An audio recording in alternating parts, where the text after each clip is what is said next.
Hello, this is the President. Hello, this is the President of the United States. Who is this? Is it you again? Look behind you. This is my private line. How did you get through? They're everywhere. All the time. We see them every day. But you have to look behind you. There is nothing behind me. How did you get this number? The spaceman told me. What spaceman? It doesn't matter. I'm telling you about monsters. Please, you must look behind you. Young lady, there are no monsters in the Oval Office.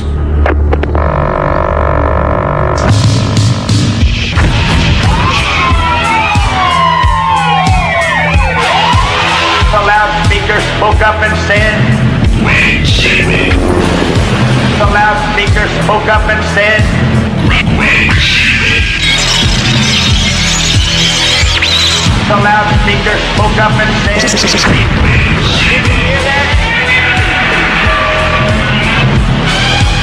give up, give up, give up, give up, give up. Wait, Jimmy. Wait, Jimmy. Wait, Jimmy.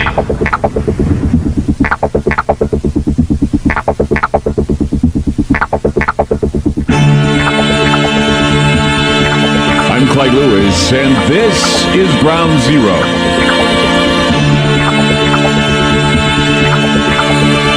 The number is to call tonight, 888-673-3700. That's 888-673-3700.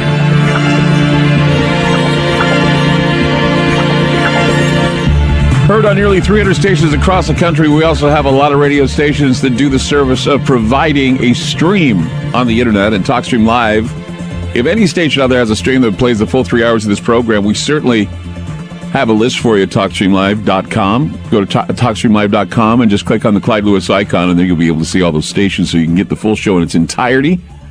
No worries. Don't have to worry about preemption from sports games or anything else. We certainly have the show available for you online. Also, we have it on the telephone, 701-801-3900, the number to call. You can dial that number to listen to the show on your phone or podcast by phone at 857-252-1086. You can dial that number to listen to the last 5 podcasts on your phone. SoundCloud.com is available too. All you got to do is just go to SoundCloud.com and you'll be able to pick out Ground Zero shows that date all the way back to 2012 when we first kicked off our national broadcast here with the Premier Radio Network. We're so glad to be a part of the network, and we're so glad to be out there for you every night, Monday through Friday, from 7 p.m. Pacific time till midnight Pacific time. That's a long time to be on a radio show, but we do our best here at Ground Zero, and we're glad for everyone out there that listens to the program. So I've been holding off on all these really scary shows. I had a few scary ones last week. It's ones that really scared me. I had a lot of people, commenting. We were at the Ground Zero Lounge over the weekend, and that's where I go to a local bar and speak, just like I used to in the old days, go from bar to bar, town to town, and do my thing, and hopefully, people will want to respond, and they did. I had a great time at the Ground Zero Lounge over the weekend. Also, I binged watched all of Stranger Things. I'm not going to spoil anything for you, but we're probably going to do some shows regarding Stranger Things, or at least the theme around Stranger Things, which, of course, is based on, believe it or not, even though the characters and everything else and Hawkins and everything is all fictional, what goes on in Stranger Things is based on some truth. And so we're going to dig through that and show you that as well. We always do. Stranger Things is a great show, and we recommend if you have Netflix. Good reason to get Netflix is that. I'm still debating on whether or not, I'm trying to think of the best shows that I've seen that are well written and good, and it's a toss-up between Stranger Things and The Walking Dead for the second spot. Always Breaking Bad, number one. I just don't know about I just loved Breaking Bad. But Stranger Things is right up there with The Walking Dead as one of my favorite TV series, and I don't know, it's going through, and House of Cards. I like that one, even though Kevin Spacey is now on the rocks because of some things that he said or that he admitted to or that was admitted to. I don't know what's going on with that, and I'm sure there's more ugliness to be unraveling from Hollywood. The predator nature of Hollywood, the robbing of innocence, if that's what you want to call it, when young kids, or teenagers are being exploited by actors and directors, and this whole secretive pedophile predator cycle is alive and well in Washington and in Hollywood. And when you're talking about something that is out there robbing the innocence of young people, you can compare it to that of a demon. You can compare it to that of a vampire or incubus, succubus, or I don't know. I mean, mythical vampires seem to capture the attention and generate interest like few other topics can, and I know that. Everybody, they tend to think, well, when you hear vampire, it's all a myth. Well, yeah, of course, Hollywood has turned it into a myth. Hollywood has made vampires like shiny people who are misunderstood. It used to be, revenant creatures who suck blood or drink blood from humans. I mean, it's all based in some reality. And when you're looking at vampiric figures, they've been present across diverse cultures for thousands of years. This goes way beyond Vlad Tepes of Wallachia. In fact, it goes beyond that. And everybody seems to think that Dracula, of course, Dracula's based on Vlad Tepes, the guy from Transylvania or from Romania. Well, vampire, though, when you're looking at vampires, and I'm talking about, both metaphor and reality, and people say, well, there are no real vampires. Well, there are real vampires, and I'm going to show you they're real vampires. I'm going to tell you that they're real vampires. Vampires, they're just a curious figure, and they lurk in the curious space between life and death, and it's been widely believed on different continents and across various cultures that at death, when you die, souls hovered about their dead bodies for 3 days. There's that number again, 3 days. In some places, that time span was considerably lengthened, and the vulnerable body needed to be watched. And the reason why it needed to be watched is because it was there to protect it from ghouls that roam the cemeteries looking for jewelry or looking for other bone fragments or things that they could have from departed loved ones. But it was mostly because they figured that evil spirits hovered around the dead bodies and that they would enter in and try to animate the corpse. And this was a vampire, not necessarily a zombie, a vampire or a lich, another word that I don't think many people are familiar with, a lich, which is something I think is pretty new for some people. I mean, I talked about a lich a long time ago. And I really didn't go into detail about it, but a lich is kind of like a vampire, and it's kind of like a zombie. It's basically a spellcaster. It's a magician or some sort of an alchemist that has increased their lifespan by magic, and literally they become undead. And so they're like this, why don't they die? Well, it's because they have become a lich. They've somehow magically become this undead creature. And then as it gets older, it gets more cynical and more malevolent. And just the process of becoming a lich, or the process of like shedding the skin. I mean, in death, when you're looking at mythological vampires and mythological liches, we had alchemists who had great power, and they turned themselves into liches. And so when you saw this walking alchemist, he looked more skeletal, and the process, like I said, was painful. And those who are able to become a lich, they willingly become a lich. I mean, they're totally immune to any sort of mental attack, any poisons, diseases. I mean, it's, what was it? Just the idea of a human that lasts forever because of magic. a human that has casted a spell upon itself, that literally mummifies itself to stay alive and to appear to those who are unlucky enough to see. But once again, it's another character that occupies that space between life and death. Messengers, Mordgeist, those who stay there at the gates, either they're there to willingly show you the light, or they want to escort you to the darkness. It's like the ferryman across the river of Styx. I mean, I've said before that when you're looking at, I guess you would call them pre-scientific beliefs. The alchemists wrote about these pre-scientific beliefs, and the friars, and everyone. And I've talked about these characters as I've been digging deeper into these old grimoires. And I said, well, you look at the 17th century, 16th century, 15th century, and the death process. The popularized figure of the vampire has particular traits that's different from a lich, more of a revenant creature.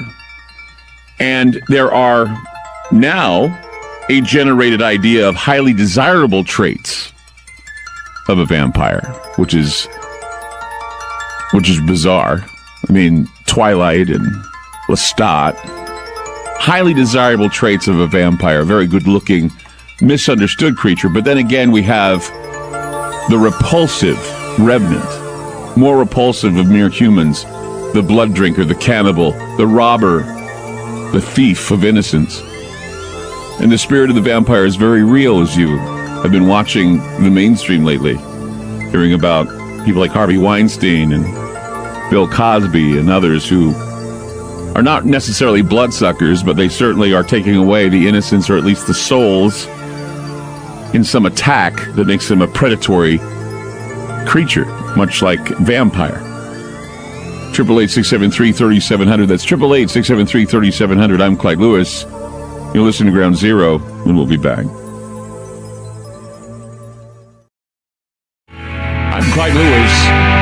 You're listening to Ground Zero. And usually when you bring up the vampire in conversation, there's a snicker factor involved. I don't know why, and maybe I do know why. It's because over time, the vampire has been watered down as some misunderstood figure that we're supposed to accept in society, or, it's always been, whittled down to something that is about as believable as Santa Claus.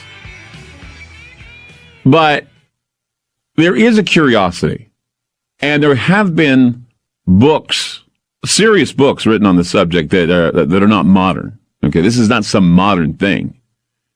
I mean, we look at alchemists of the 17th century looked at vampirism as part of the death process, or the idea that it can be popularized and built up to be something that would be a figure that stands between life and death.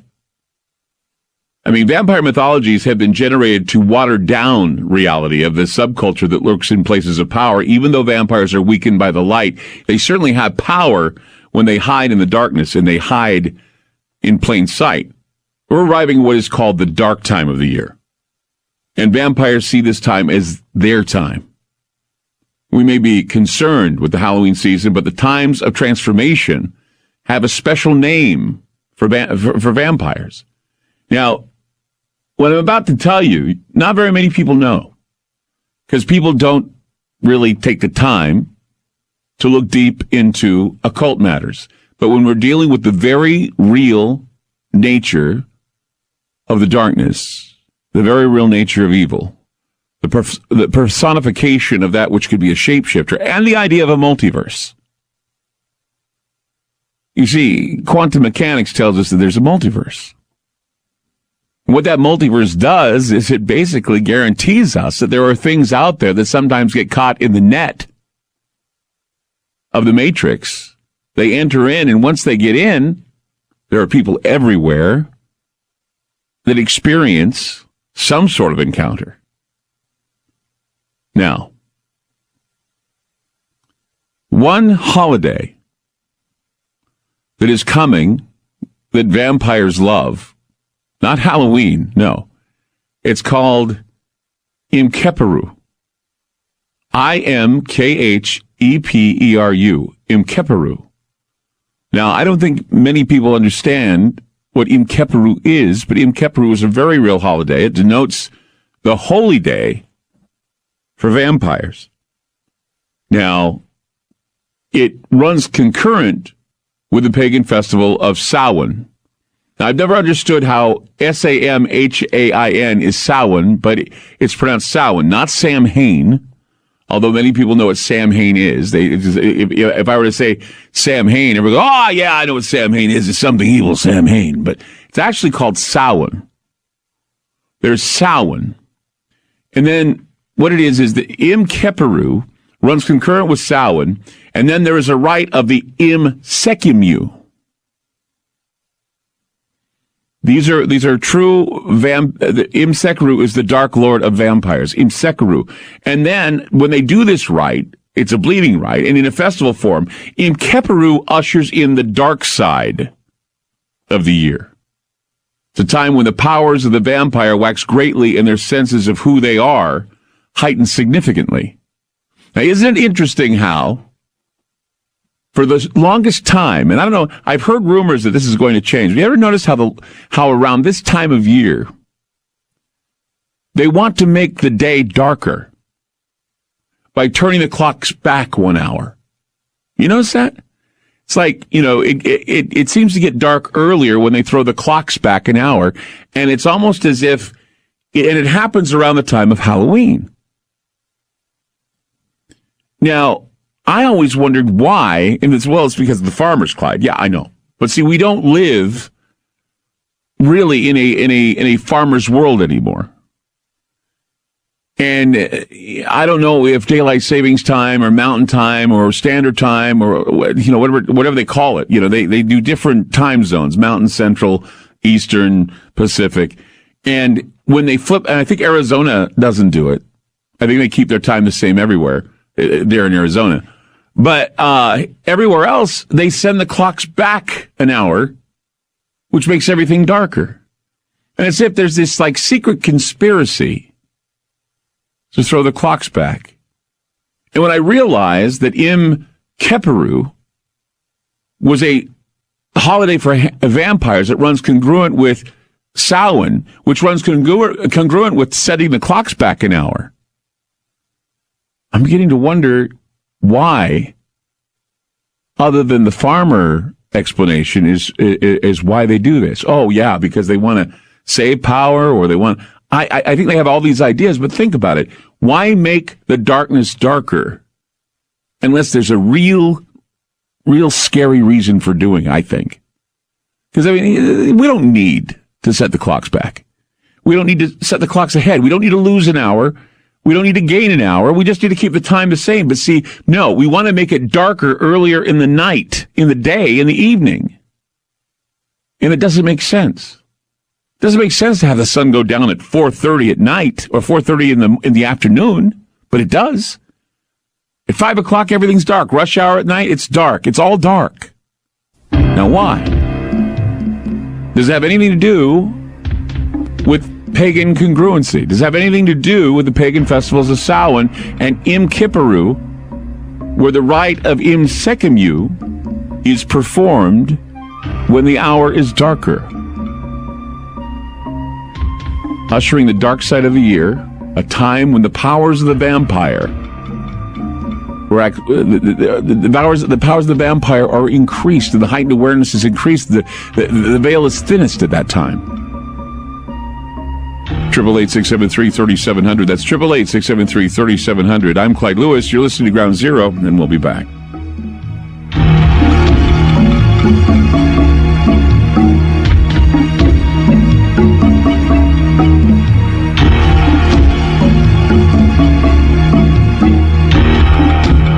More with Clyde Lewis and Ground Zero on FM News 101. I'm Clyde Lewis. You're listening to Ground Zero. Tonight, the real vampire story, one that is not being clouded or watered down by Hollywood. And in fact, when I talked about Imkeperu, I had somebody write me and say, wow, where did you get that? And there's actually something they were telling me, it's called the Keperu mantra. And they're saying that it's some special mantra that is said. But it's not, okay, it's not pronounced Keper, they're telling me. It's called Kefer. So it's Im Keferu, not Keperu. Keheperu, it's Kefer. Pronounced Keferu. So some people do know this. And I'm wondering about, Im Keferu, the Im Keferu mantra. It's spelled Kheperu.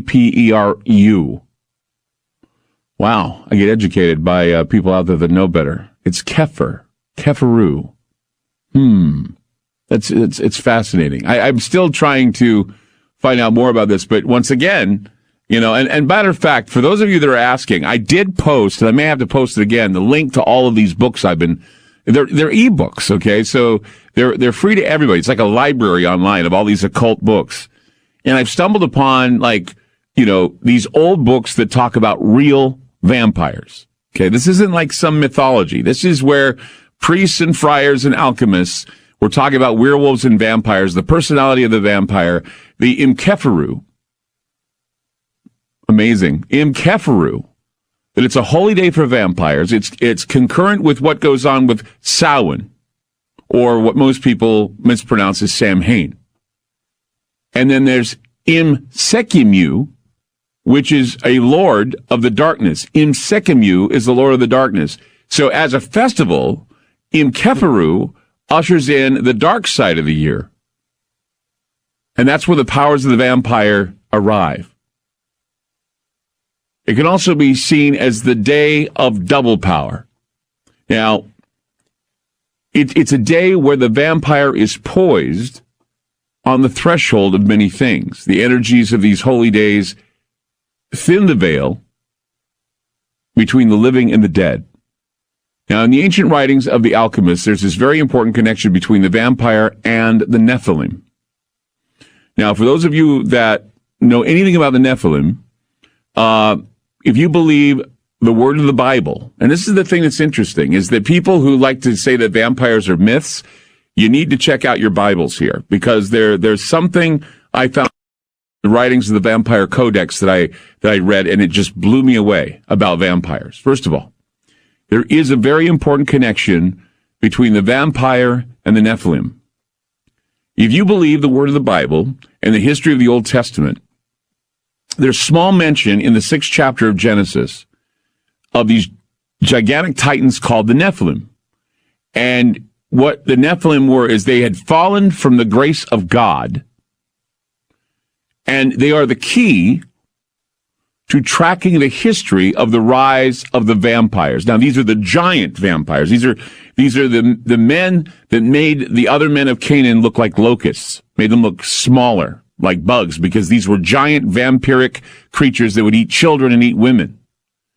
And you talk about the tales of the affairs between mortal and fallen angels, it varies from pantheon to pantheon, but most people would agree that the fallen angels came to this planet because Genesis 6 says so. Now, everybody says it's the aliens, that the fallen angels were aliens. No, they weren't. The fallen angels, if you look at the histories, and this will clear up everything, because it just fascinated me. Because, you people always tell me, oh, Clyde, they're the Nephilim. No, the Nephilim are not aliens. They are vampires. They are giants. Okay? They're the giants of old, but they were considered vampires. And so here's how it goes here. So when the women in Genesis 6 were attacked by these men of renown, these titans, these warriors, you get the impression that maybe they found them attractive and they want to be with them. No, they were raped. These women were raped by these titans. They came down from the heavens. They came down from the sky. They were the fallen angels. They were the fallen watchers. They were the Grigori, the watchers, the Nephilim. And the women were not willing to be with these men. So, easy to believe as it was said that no mortal could survive bearing a Nephilim, or bearing a child of the Nephilim. So if you look at what Enoch said, and he relays the accounts of the book of the Watchers. Okay, these are books that didn't make it to the Bible for some reason. Why? Because they talk about these vampiric fallen angels, the Nephilim, came down, raped the women in Genesis 6. The women that gave birth to these children of the Watchers died. Many of them died in childbirth. So if you read the book of Enoch, and if you read the Vampire Codex, it basically fills in the blanks where the Old Testament, isn't very clear as to what was rewritten throughout the years. And this is what Enoch said about the Nephilim. And there's an indication that many women raped by the beings died while bearing these cannibal hordes. They were called the cannibal horde of giants. It says here in Enoch, and they became pregnant, and they bore great giants, whose height was 3,000 ells, who consumed all the acquisitions of men, and when men could no longer sustain them, the giants turned against them and devoured mankind. And they began to sin against birds and beasts and reptiles and fish, and to devour one another's flesh and drink their blood. Now that's from Enoch, saying that the Nephilim, the offspring of the Nephilim, turned out to be these giants that would go and consume everything around them, including eating the flesh of humans and drinking their blood. Now, this was the creation. If you remember, this is the creation that God saw as being profane and wanted to destroy the planet. So roaming the earth at the time were these vampiric Nephilim that God wanted to destroy. There's also this group within vampirism, or at least a section in vampirism, that talks about the Nodist view of a second Genesis, and this is the second Genesis of the vampire that appears in this non-canonized biblical book called the Book of Nod. If you're taking notes on this, you'd find this fascinating, but I'm just telling you. There's a book called the Biblical Book of Nod that speaks of vampiric offspring from Lilith, which, of course, Lilith didn't make it in the Bible, but Lilith was allegedly before Eve. But Lilith is like this female demon associated with child killing and bloodletting for prolonging immortality.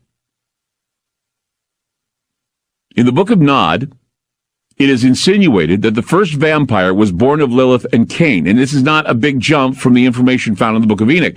The Book of Nod tells that when Lilith refused Adam, she was cast out of the Garden of Eden and made to live next to the Red Sea, where it is believed the Watchers, the Grigori, the Nephilim, were residing as well.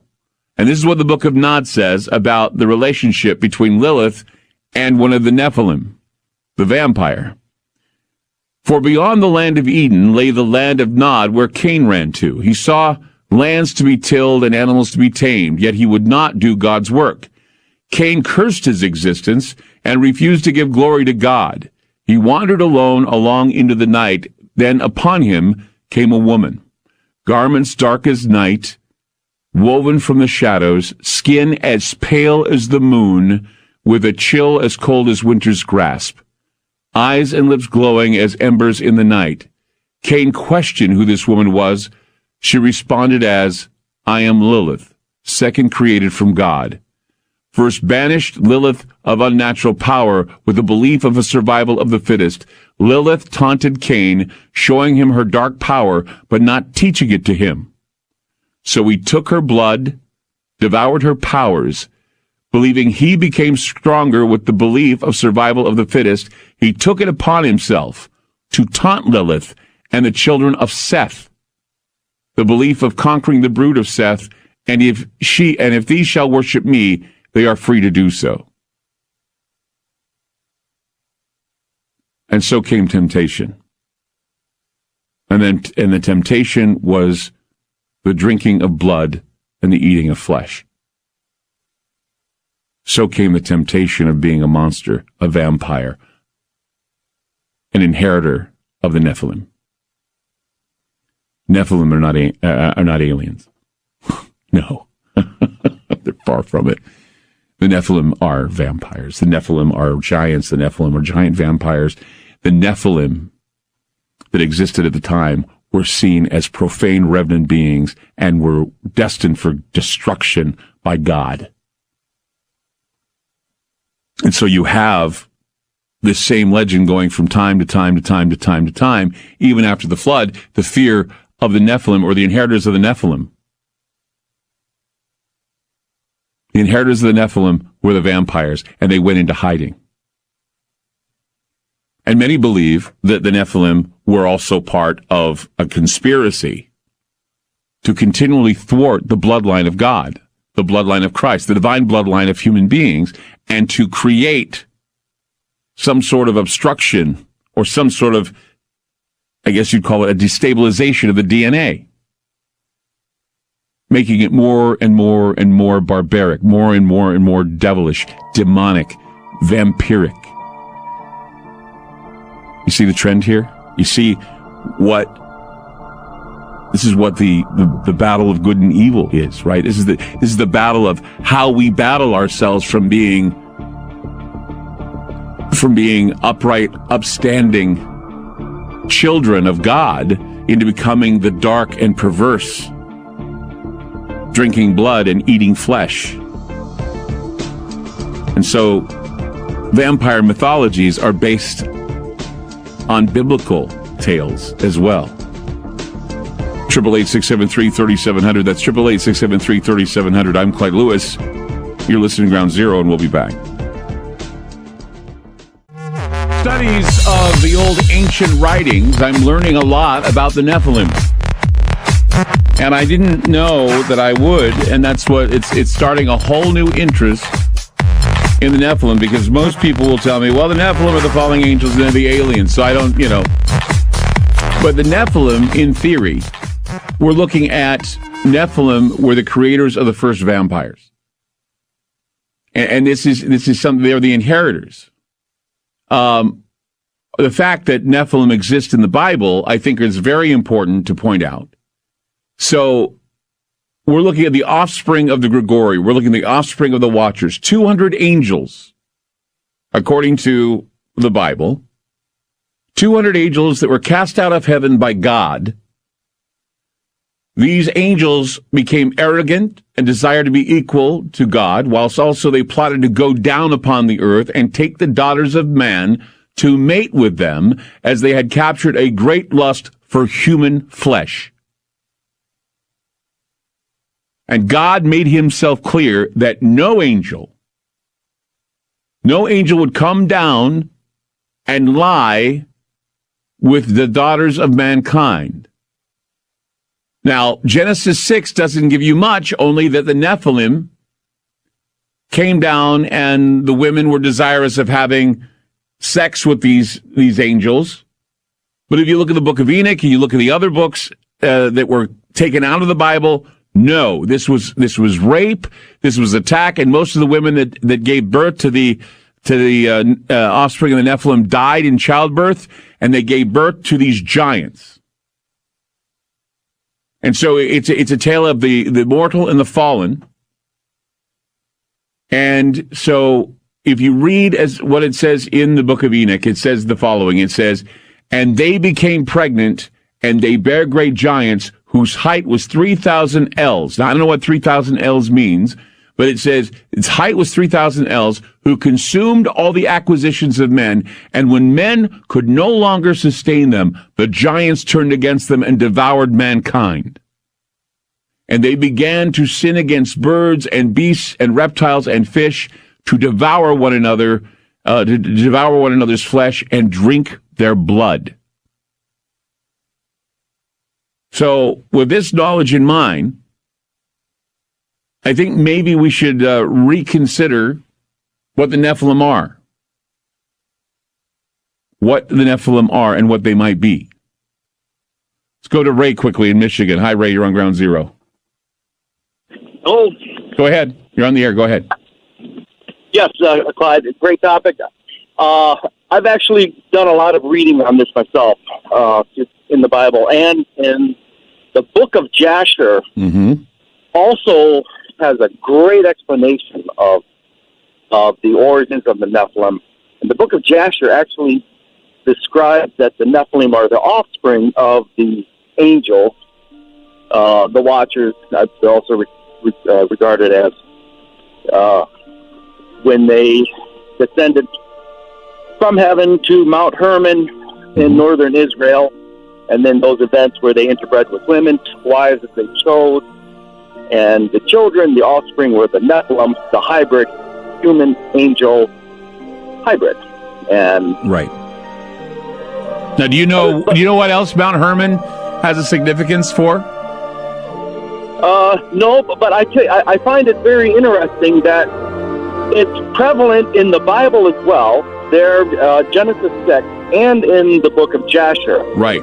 But other than that, no, I don't know where you're going with that. I believe at Mount Hermon, if I remember correctly, and I could be wrong, I'm just saying this now, I'll do more research on it for the next hour. But I think Mount Hermon was the area where a lot of biblical archaeologists believe that the first humankind, as we are now, also came from Mount Hermon.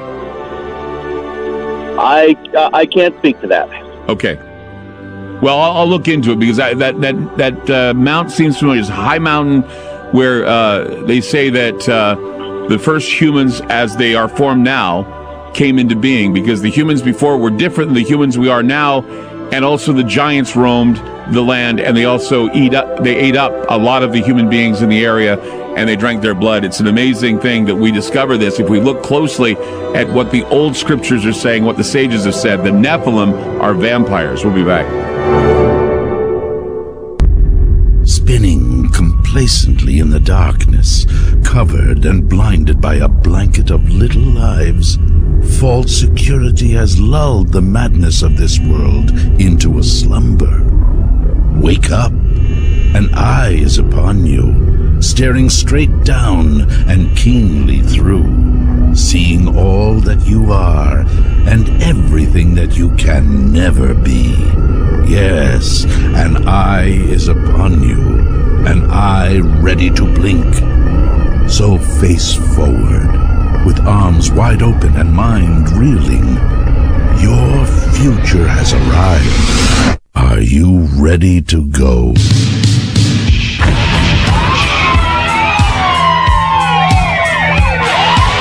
The loudspeaker spoke up and said, Wait, Jimmy. the loudspeaker spoke up and said, Wait, Jimmy. the loudspeaker spoke up and said,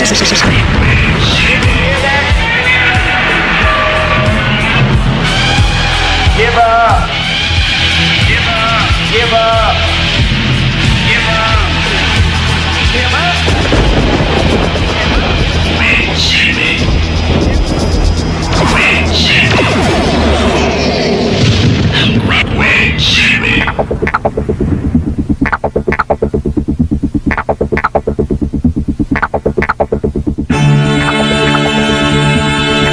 I'm Clyde Lewis, and this is Ground Zero.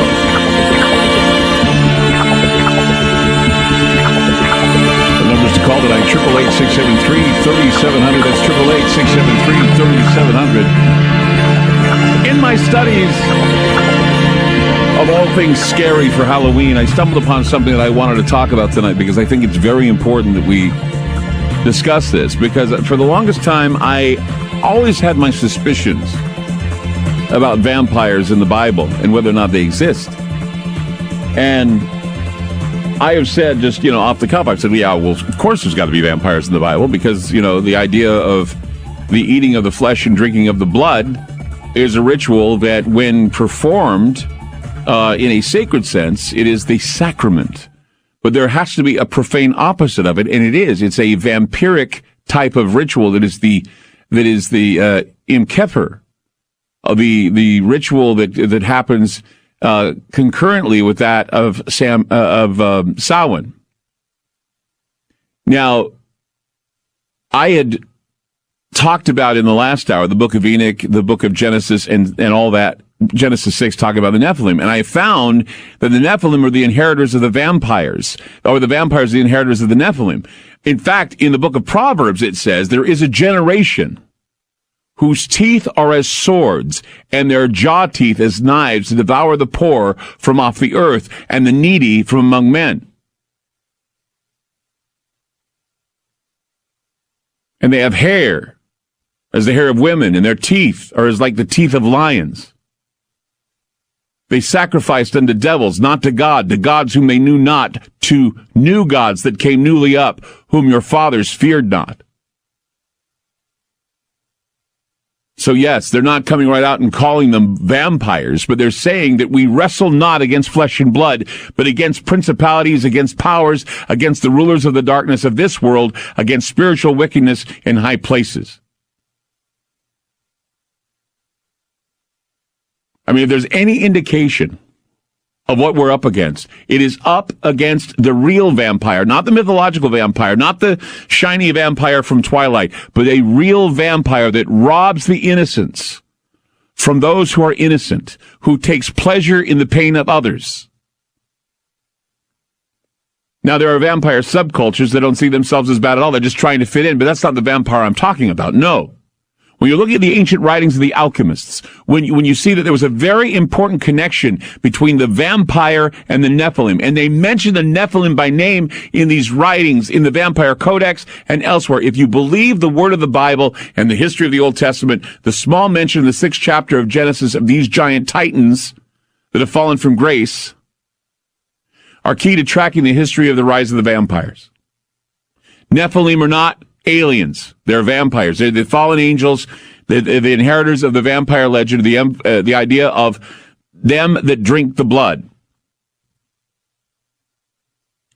In Genesis 6, it talks about these fallen angels, the Watchers, the Grigori, that came down and had sex with women, and it created these creatures.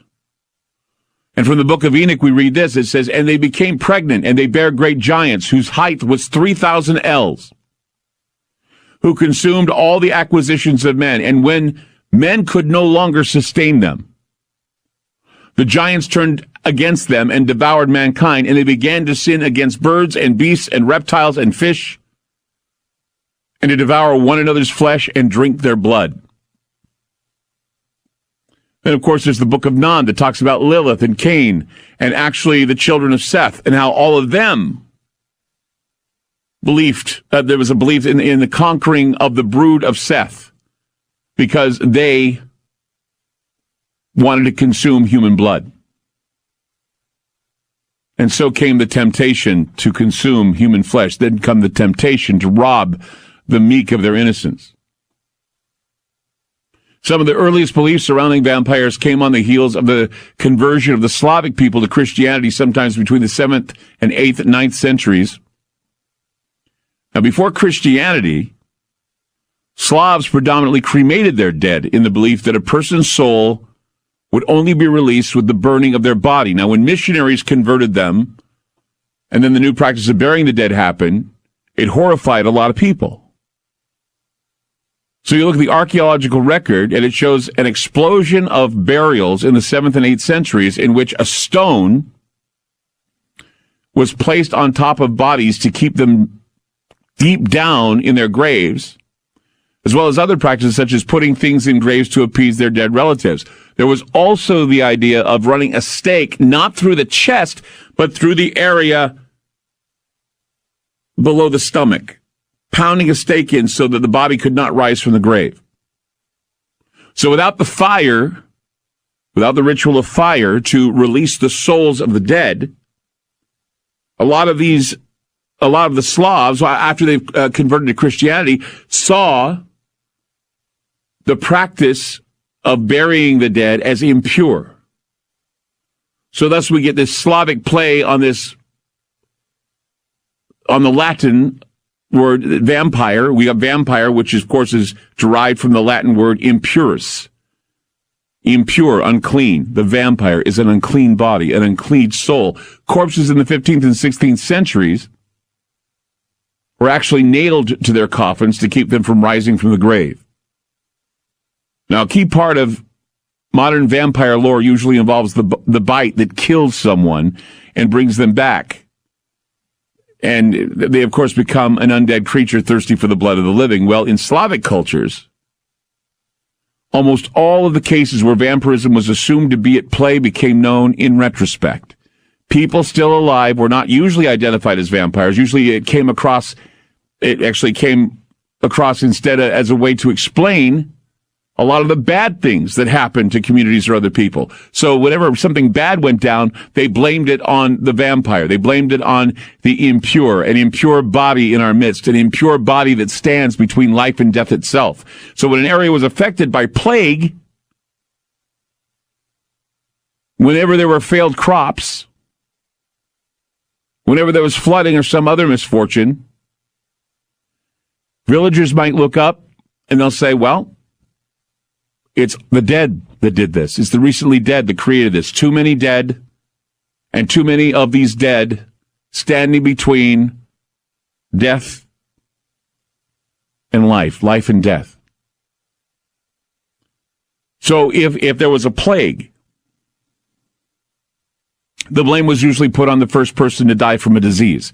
Well, it was that person that died from this plague, and then that person stands there and basically infects everyone else, and they too become vampires.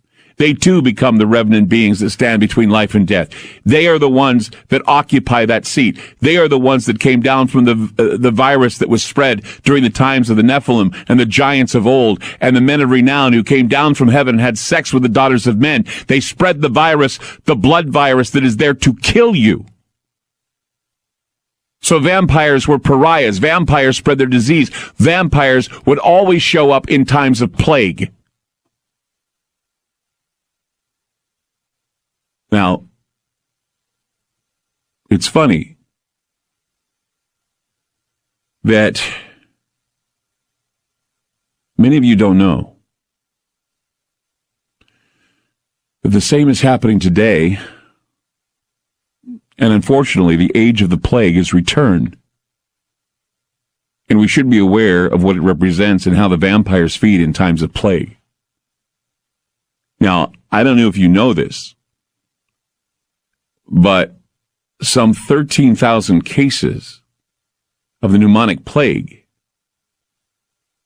which is transmitted by air, have now been confirmed. An estimated 50 million lives were lost as a result of the Black Death epidemic in the 1300s. 50 million people dead from the Black Death epidemic, the 1300s, the pneumonic plague, which is transmitted by air. And now, the pneumonic plague has spread into more African countries after it began in Madagascar.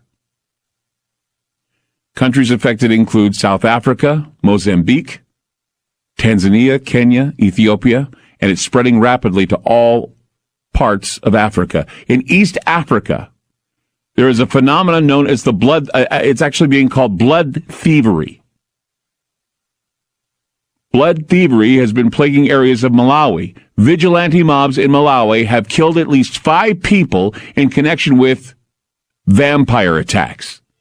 Now, arrests have been made, but people are still stealing blood from others. Curfews have been imposed.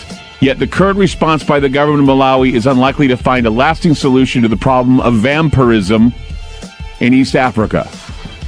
Similar attacks and killings have happened before with the same measures utilized to contain it. But once again, in the time of plague, we see vampires rising up in East Africa. 1,300 cases of pneumonic plague now transmitted by air. 1,300. The epidemic where it killed 50 million people was in the 1300s. The numbers are strange. The numbers are significant.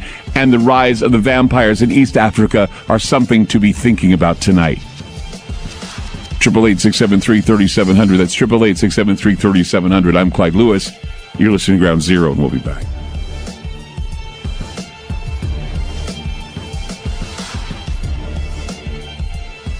You're listening to Ground Zero with Clyde Lewis on FM News 101.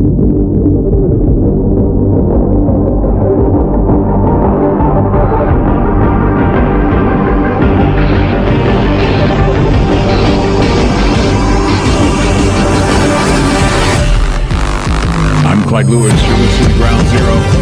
Let's go to Adele in Texas. Hi, Adele, you're on Ground Zero. Hi, Clyde. How are you? Doing good.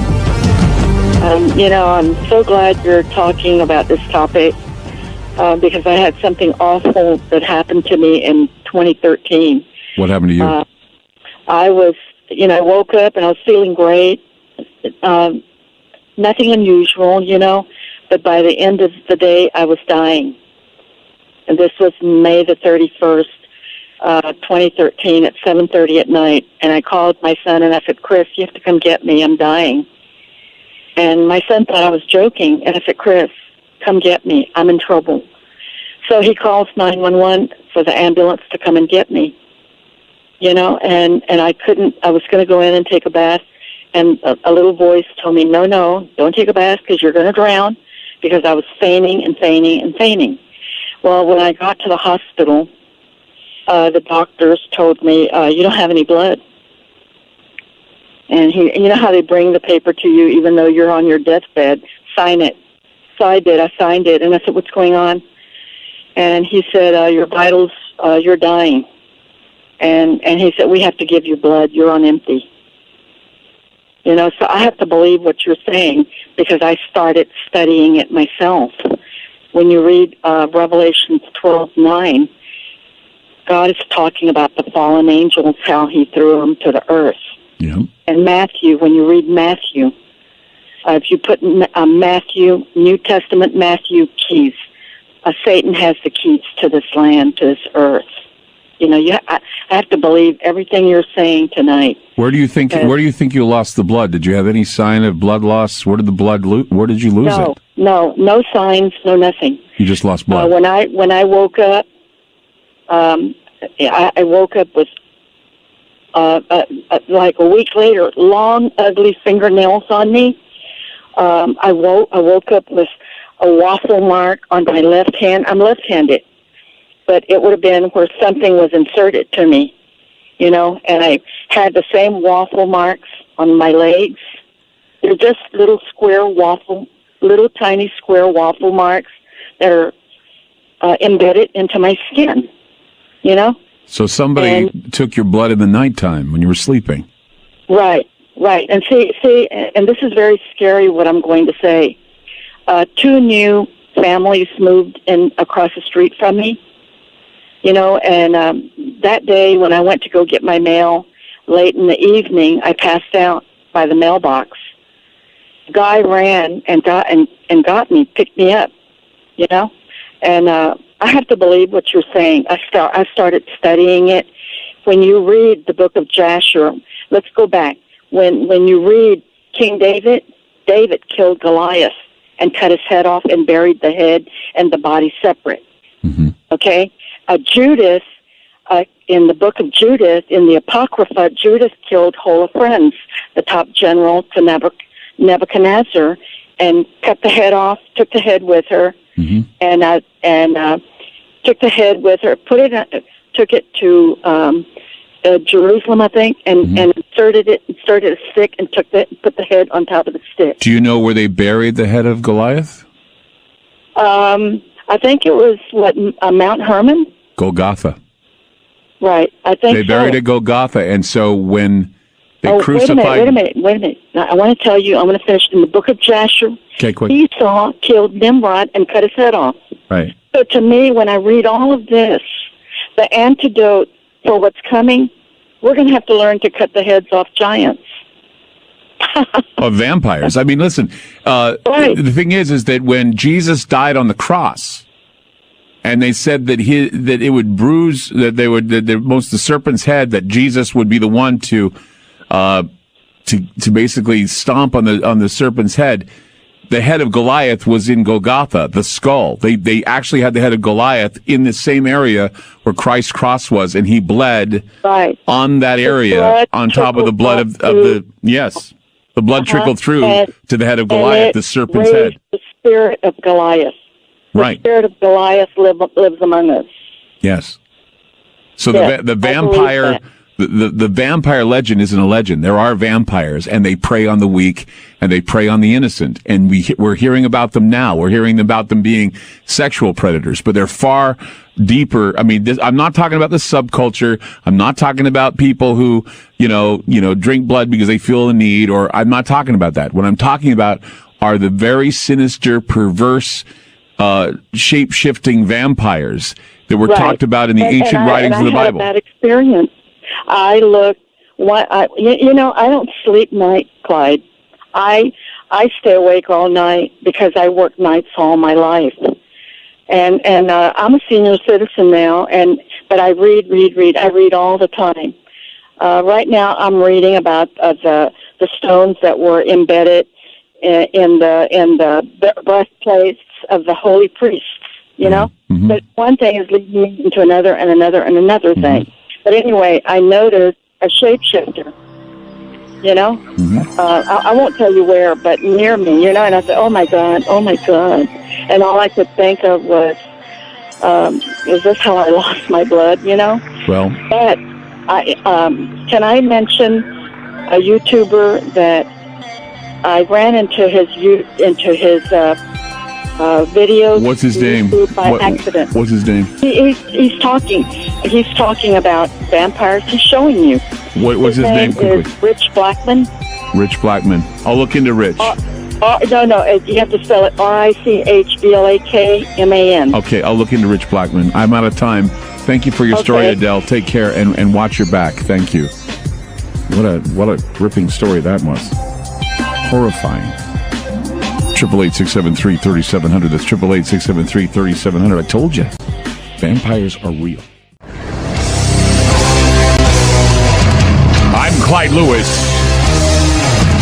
You are listening to Ground Zero. Tonight, Nosferatu, Weakened by the Light. When you shine a light on the vampire becomes real. They no longer lurk in the shadows. They have found ways to embrace religion. They've found a way to embrace the synagogue. They've found a way to embrace the mosque. They are there among us. And they are not part of some mythology. They are rooted deeply in the Bible. Quite frankly, if you look, you can see that there are scriptures in the Bible that state the vampires. They don't come right out and say vampire. The impure, the Latin word impurus, vampiras, impure. And this is something about the impure spirits and the impure souls that inhabit those spirits. The shape-shifting demons, the Nephilim. The vampires are the inheritors of the Nephilim. It's not aliens. I found this out as I was reading these old grimoires. They knew, these old sages and sorcerers, they knew exactly where the vampires came from. They came from the time of Enoch. They came from the time of Nimrod. They were there in the beginning of the Garden of Eden. And they were there to thwart the blood, or at least the bloodline of God, the divine bloodline of God. That was their purpose. And they became giants. Many of them were gigantic. Many of them were seen as giants. 888-673-3700. That's 888-673-3700. Let's go to John in Florida. Hi, John. You're on Ground Zero. Oh, hi, Clyde. How are you? Doing great. Yeah. I want to congratulate you. This is the first time I've ever heard on the radio anybody ever saying Golgotha had contained the skull of Goliath, and of course Golgotha and Goliath are the same name. Yes. And yet nobody was able to put that together, and I think it's kind of sad statement of mankind that they can't figure that one out. But also they probably had the Ark of the Covenant under there too. And so he was bleeding onto the mercy seat. So he also had the Ark of the Covenant in that cave. That's probably where they hid both the skull and the cave. If we are able to put that together, Golgotha, Goliath, and the skull, knowing that his blood had split the head of the serpent, meaning the head of the reptilian faction, Nephilim, the reptilian faction of the vampire, then Jesus conquers the vampire. And he did so with the rituals that were sacred, that were once reserved for the vampires, and he changed them to fit the need of those who wish to take on his body and blood sacrifice. That is the most important thing we need to remember, is that he purified the vampirism that run rampant in the ancient times. All right, but Clyde, I want to say one more thing, if I could. Sure. I was thinking about it, and of course these reptoids look much like devils. And in the Garden of Eden, according to the books of Eden, Adam and Eve couldn't tell the difference between God and Satan because they looked so much alike. They were like brothers. They couldn't identify them in the books of Eden. And so sometimes they were worried about God, sometimes they were worried about his brother, but they really weren't sure of who was good and who was bad. Did you know something? Let me tell you something, John. You know, it was funny because when Jordan Maxwell was in Las Vegas, he made a comment about that I thought was very interesting, and it's very coincidental that you bring this up. He made a statement about, remember when it said in the Bible, let us go down and make man in our image after our likeness? Remember where it says that? Yeah. He said that what that might indicate, and this is what a rabbi had said to him, what it indicates is that man existed, that God created man, but at first he didn't create man in his image. He just created man, and man was there. And in order to differentiate man from the beasts and from the fallen angels, he made man look like him. So he went down, and they went down, and the gods made man in their image, rather in some hideous image or hideous form that would not be different from, like you're saying, the difference between a devil and the difference between a Nephilim or a Watcher or anything else, that mankind was the perfect being that was created in order to be select and different from the angels. Yeah. Anyway, Clyde, there's another issue at stake here. What's that? And that is the Kennedy papers. Oh, we're not going to talk about that tonight. We're not going to talk about that tonight. I know. No, we have a full show ready to go in November for it. We're going to tell you all about it. We're not going to talk about the Kennedy papers tonight. I'm sorry. It's not what we're talking about. Please. I mean, that's great. And we can talk about the Kennedy papers another time, because what I'm going to do is I'm going to make sure that I have the best show about the Kennedy papers, and it will be. I promise you. It'll be newsworthy. Let's go to Tony in Indiana. Hi, Tony. You're on Ground Zero. Hey, Clyde, I've got a question. You know, it's obvious if you're a Bible believer that there were giants. And, you know, you hear about out in the Old West and even around St. Louis, even in Ohio, they would dig up giant skeletons. And the first thing that the Smithsonian would do was come in and take over the dig and hide them away. Mm-hmm. I mean, if that's the case, is it the people in charge trying to keep the truth from us? Why would they want the truth about vampires to come forward? Why would they want hideous giants that had sharp teeth as like swords, according to Proverbs? Why would they want us to know about that? Because then we would know something about how the heritage of mankind had been thwarted by those in power, the powerful ones with the sharp teeth that hide in the shadows. That's the thing, is that they want to hide the truth about vampires. They want to make them all so we can embrace them now. It's the watered down version of the vampire. They want to deny the Bible too. You know, they want to make sure that we don't know that the Bible's real. And you know, you said something about Africa with the bubonic plague. You know, it really gets me. It's synchronous to me. I was just reading an article today that we have U.S. troops in 49 of 54 African countries right now. Right. And once again, in the times of plague, so rise the vampires. And they're having the same problem in East Africa about blood thievery. They call them blood thieves, and they go in and they steal the blood from the living. And they're considered true vampires. And you just heard Adele when she called in tonight saying that she didn't know where her blood went, that it happened in the nighttime. So she said she firmly believes that there are vampires out there. And I used to think that it was all like some snicker mythological thing, but no. The more I got to know the subculture of vampirism, I wrote a vampire film, it was out called Nightfall. You can rent it at some video place if you want to. When I did that, I realized, after learning and discovering vampires and the subculture and everything, that yes, vampires have their roots in ancient biblical scriptures, some of them removed from the Bible, and others that most certainly are quoted and people are aware of, and I think we need to be aware of it. yeah, it's just amazing, and all this stuff going on in other situations too. How it does seem like perilous times. That's for sure. Right, and finally, the vampires are being shown the light, and that's why we're seeing all of this new revelation coming out about predatory people and sexual predators. Let's go to John in Washington. You're on Ground Zero. Hey, Clyde. Mount Hermon is the site supposedly of where Jesus was transfigured, and I knew that name as soon as you said it. I had to look it up. Also, the one of the rules, if you will, God said, "Do not drink blood for obvious reasons," and that's everything that you read, Old Testament, the Book of Enoch, so states that that's what the evil ones were doing. And see, that's the thing. Why would God warn about drinking blood unless people were doing it as a practice? They were drinking blood and they were eating flesh. Absolutely. And that's probably why it had to be said. And with Enoch and the book 1, which can be validated, if you will, he names of the fallen angels and what they did, what they gave to mankind, etc.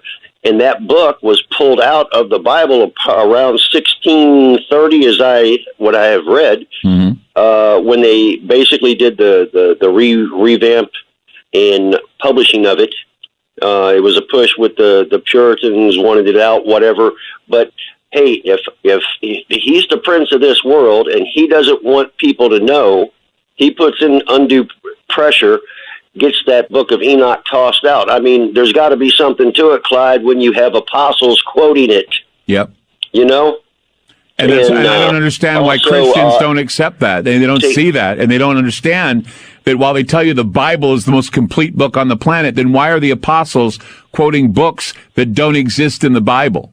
That's what I want to know. And why did they take them out? Because they would take out the very secret of vampirism. They would take out the secret that vampires exist. That's why they did it. And they knew those books were current, around. They studied them at the time. Also, Stitchins has got a little, Zachariah Stitchins, I'm sure you do. Yeah, I do. Okay, but, has a whole couple of chapters on Lilith. Oh, sure.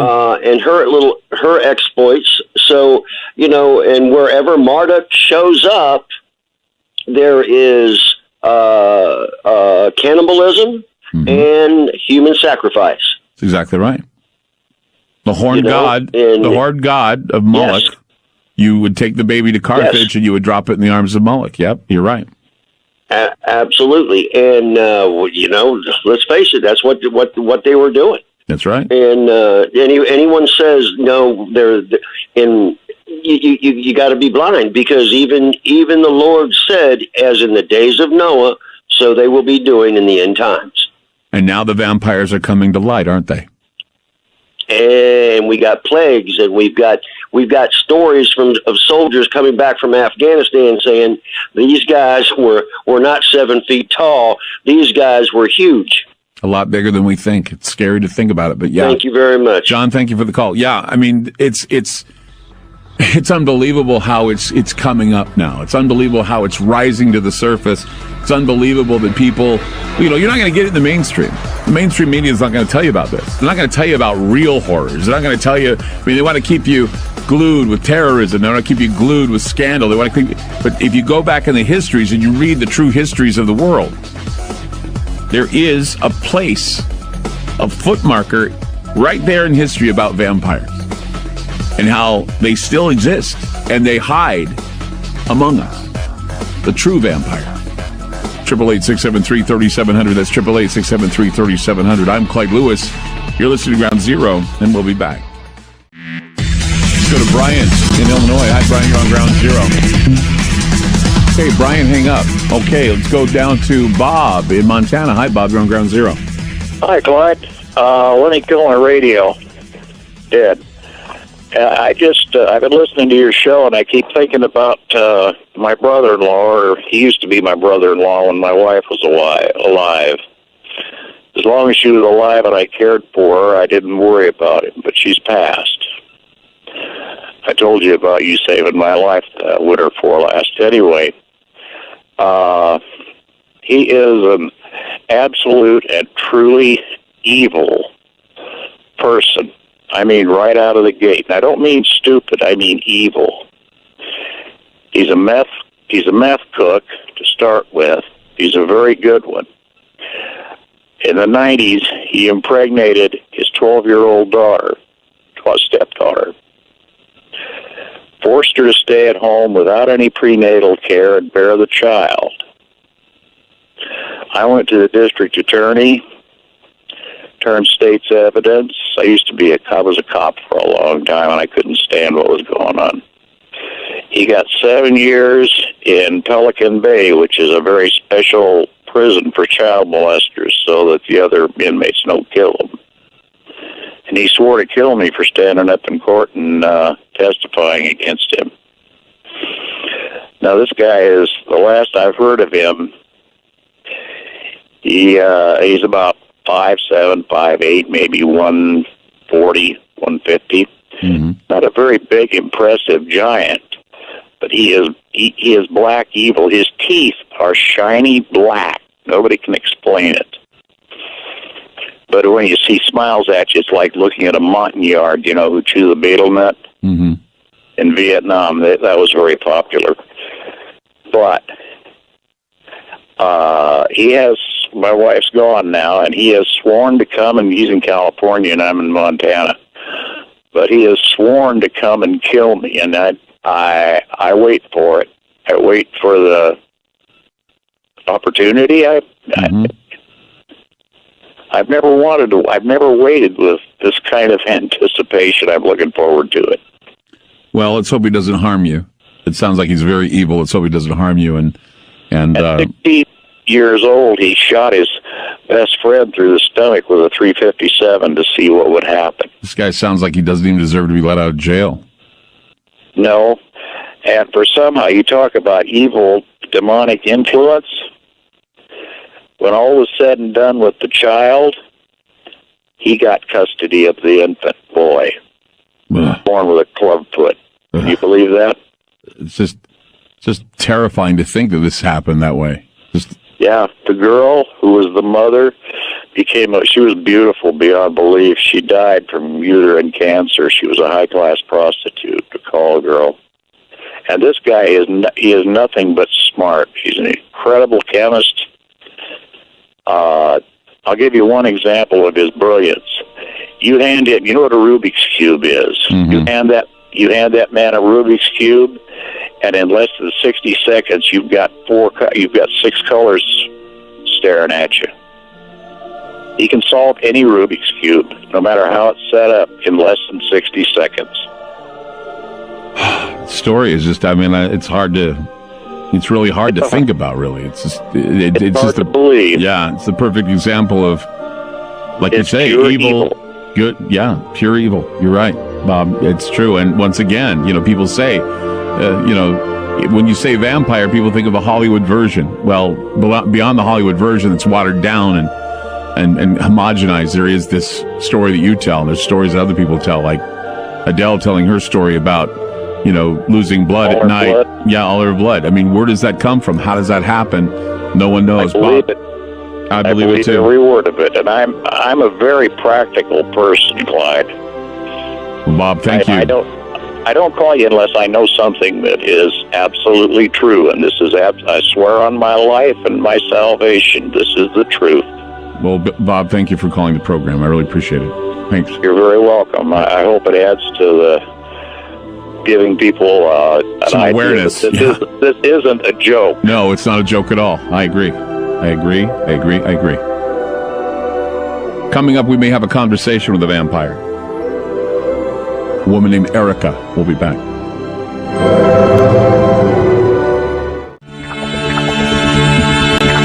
I'm Clyde Lewis, and this is Ground Zero. Now, when we talk about vampires, there are the vampires of old. There's a historical view of vampires, biblical histories where vampires exist. And I'm sure much of what I'm saying to you may not agree with, but if you look diligently enough in the scriptures, the old scriptures and beyond, you will find that, yes, there was a war There's a war anciently within the biblical texts of vampires. The Malleus Maleficarum talked about how to destroy vampires, how to hunt down werewolves, and how to find witches. There are other texts and grimoires that written in the 17th century that discussed vampirism. But now we have turned the vampire into something more than just a revenant being who sucks blood and maybe even seeks out and destroys the virtuous and takes away the innocence of the pure. We have the vampire subculture, which is an alternative lifestyle that basically is like the Gothic lifestyle. Essentially, vampires or vampire lifestylers are individuals who are attracted to the look and the history of vampirism. You see them around. Many of them hang out. They wear vampire-like attire. They decorate their homes with Victorian furniture. The subculture is like any other system of beliefs where people commit themselves to a lifestyle. They maintain ethical tenets within a system. They participate in rituals that basically edify them and make them feel spiritually sound. And there are different types of vampires within the vampire subculture. And it's not always understood, and I don't pretend to understand it, only that I remember in high school, I liked hanging out with the goths. In fact, I used to go to Gothic clubs a lot, and many of the people that I ran around with was, cross-section of punks, pony boys, and goths.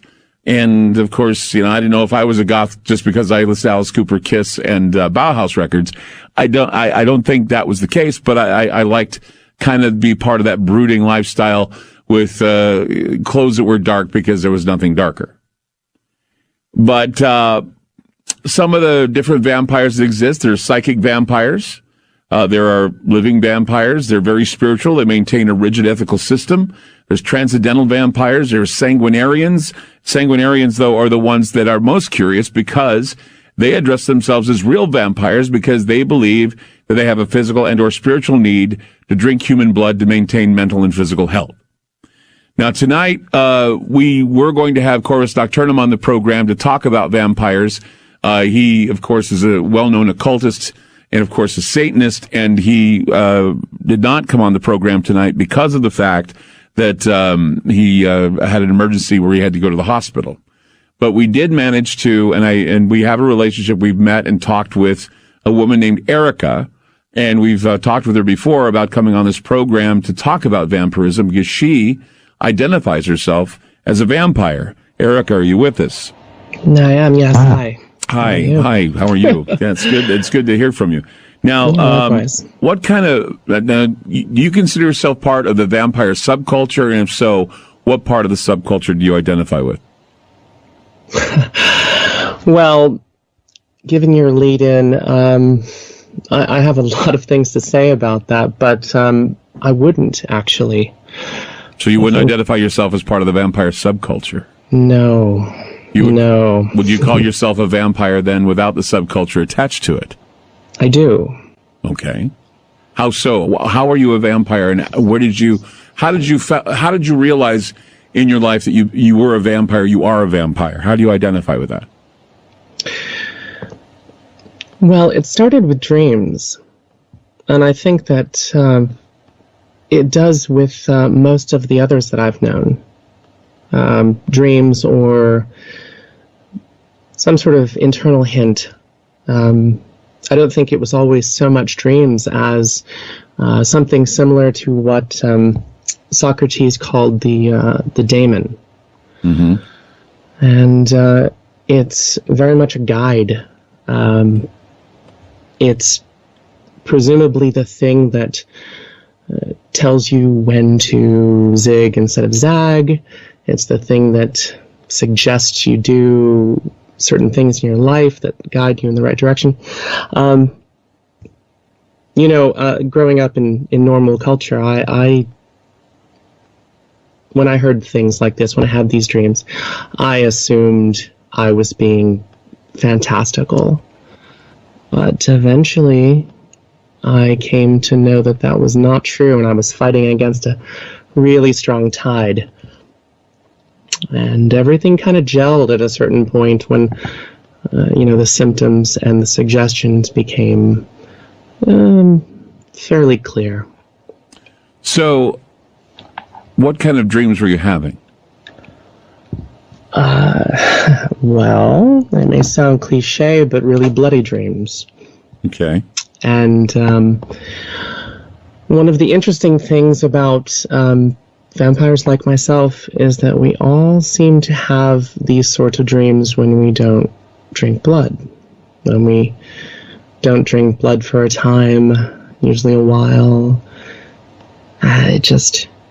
It's the sort of thing that you have difficulty in saying, well, it's just a coincidence.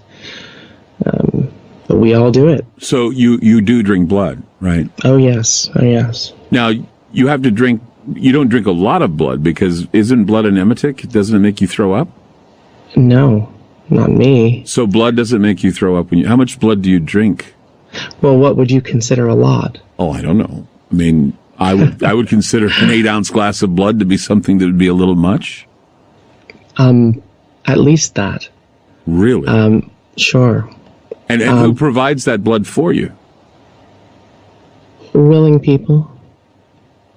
So there are people that are donors to you? They donate blood to you to drink? Mm-hmm. Yes. And how do you take it from them? Well, myself, I take it from the vein. Medical needles are best. It's the most efficient way.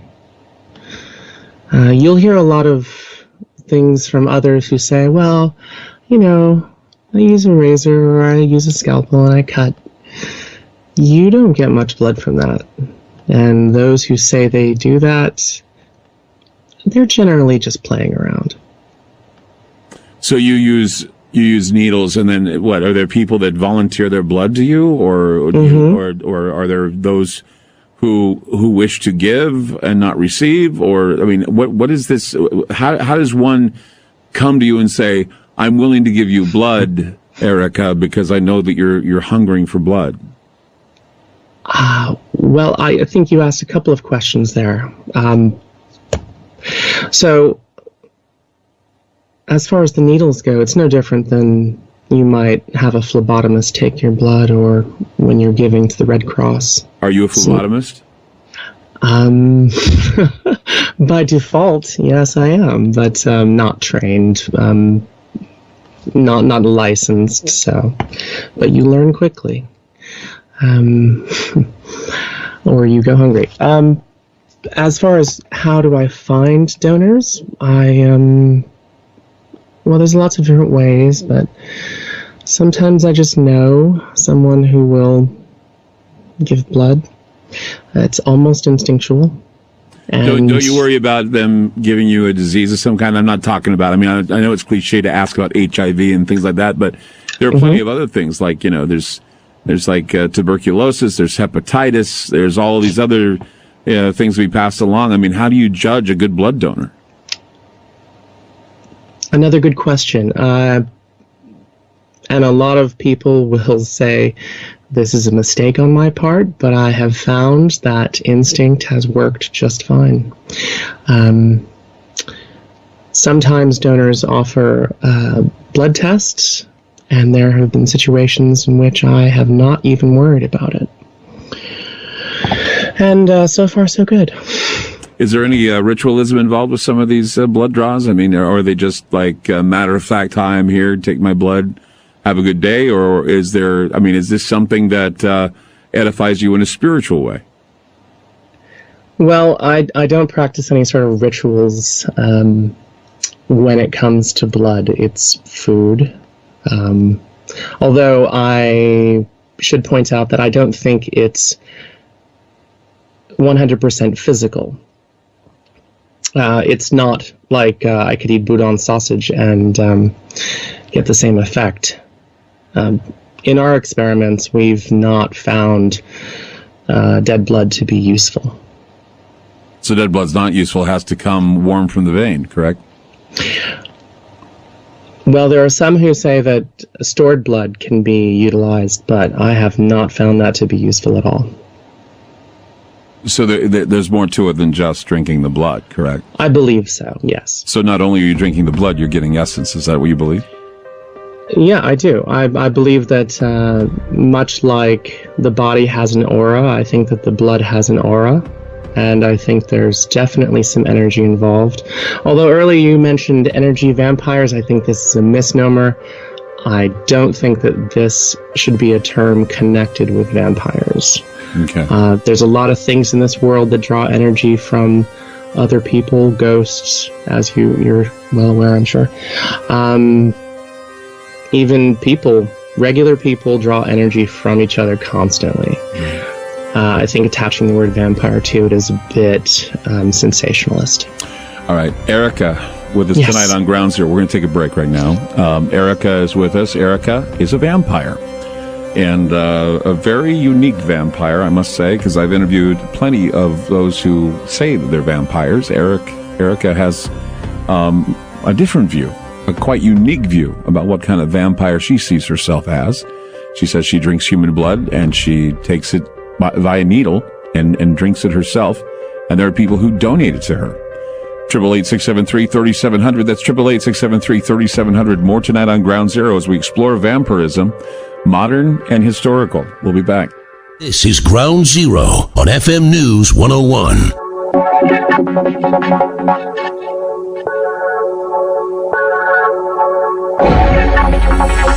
Erica is with us tonight on Ground Zero. She's a vampire, a very unique vampire. We talked with her about her lifestyle. She doesn't see herself as part of the subculture. She actually sees herself as a vampire that needs to feed on blood. Now, do you have a doctor, Erica? I do, yes. Is the doctor aware that you drink blood, or you partake of blood? You know, she is. Though I don't know if she knows what to do with that. I mean, does she think that you need to go to a psychiatrist or to someone to, deal with this? Or does she, has she given her opinion at all? I mean, if I were a doctor, I'd be concerned because, drinking blood, I don't know if that, it must help you, because I know for most people it would, like I say, it's an emetic. It basically would make a person throw up if they drank too much. She hasn't rendered an opinion on it. She's, I'm here in Portland, so she's very PC. So I guess being in Portland, Oregon, I guess they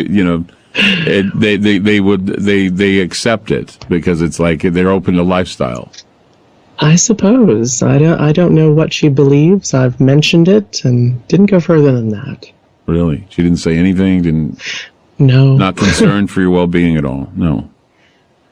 So, okay, so how do you find donors? There's multiple ways, but Craigslist? A lot of us use the internet, but I don't find that to be as useful anymore. Things seem to be going through a bit of a phase shift with the internet subculture, as you call it. Being a person who doesn't consider herself part of the subculture, I bet it's difficult because, do you get looked down upon by others who are just basically, fashion failures that are goth fashion failures? Or what do you do about them? I guess I have a mixed reputation, but I think that I get looked down upon by those who don't see things the way I do. It's starkly divided. There are some who believe that this is purely scientific and medicine's going to figure out a cure, and there are some who like to play up the theatrics of the whole thing, and in general, I'd say the online community is about 95%. They're just having fun, and it'll pass in a few years. But so it's just a phase. It's a phase most of these guys are going through. Most cases. How long have you been a vampire? When did you start drinking blood? I'd say, how long have I been a vampire? That's a good question. Were you born a vampire, or did you just start getting the taste? You said you started dreaming about it. Yeah, I believe that it's a by birth thing. I believe that it's in the blood, and like you, I've also come to the conclusion, or at least at the moment, my belief is that it is in the blood. It's genetic. Are your parents vampires? Not that I'm aware. but I wouldn't know. Are they aware that you're a vampire? No. No, I don't currently have any family. So. Do you have a religious belief? No, but I'm spiritual. And it has nothing to do with vampires. It has nothing to do with vampirism. Your spirituality doesn't come from vampirism. What do you lean towards? Do you lean towards just some holistic lifestyle, some spiritual that's just undefined? Do you lean towards a certain religious belief? Are you pagan, druid? What do you think of yourself as? I don't know if I can classify it. It's not. I lean towards the truth. I lean towards just finding more and more that seems to stick. I think that Christianity is fine too. I think that a lot of people are under the conception that if you drink blood that you're somehow evil, and that's just not true. I think that Christianity got a lot of things right in a lot of the writings, and at least some of it seems to intersect with other truths. And when I see that, I don't care who wrote it or said it. Mm-hmm. You've heard the old saying that the truth is in the blood, correct? Yes. And I think that, genetic memory, yes? Yeah, that's all genetic memory. So somewhere, would you say that in your genetic memory, in your DNA, that maybe you had ancestors that were blood drinkers? I do, actually. Would you agree with me that the vampires have inherited the Nephilim? That they are basically the embodiment of the Nephilim? Yes. Okay. Yes, I do.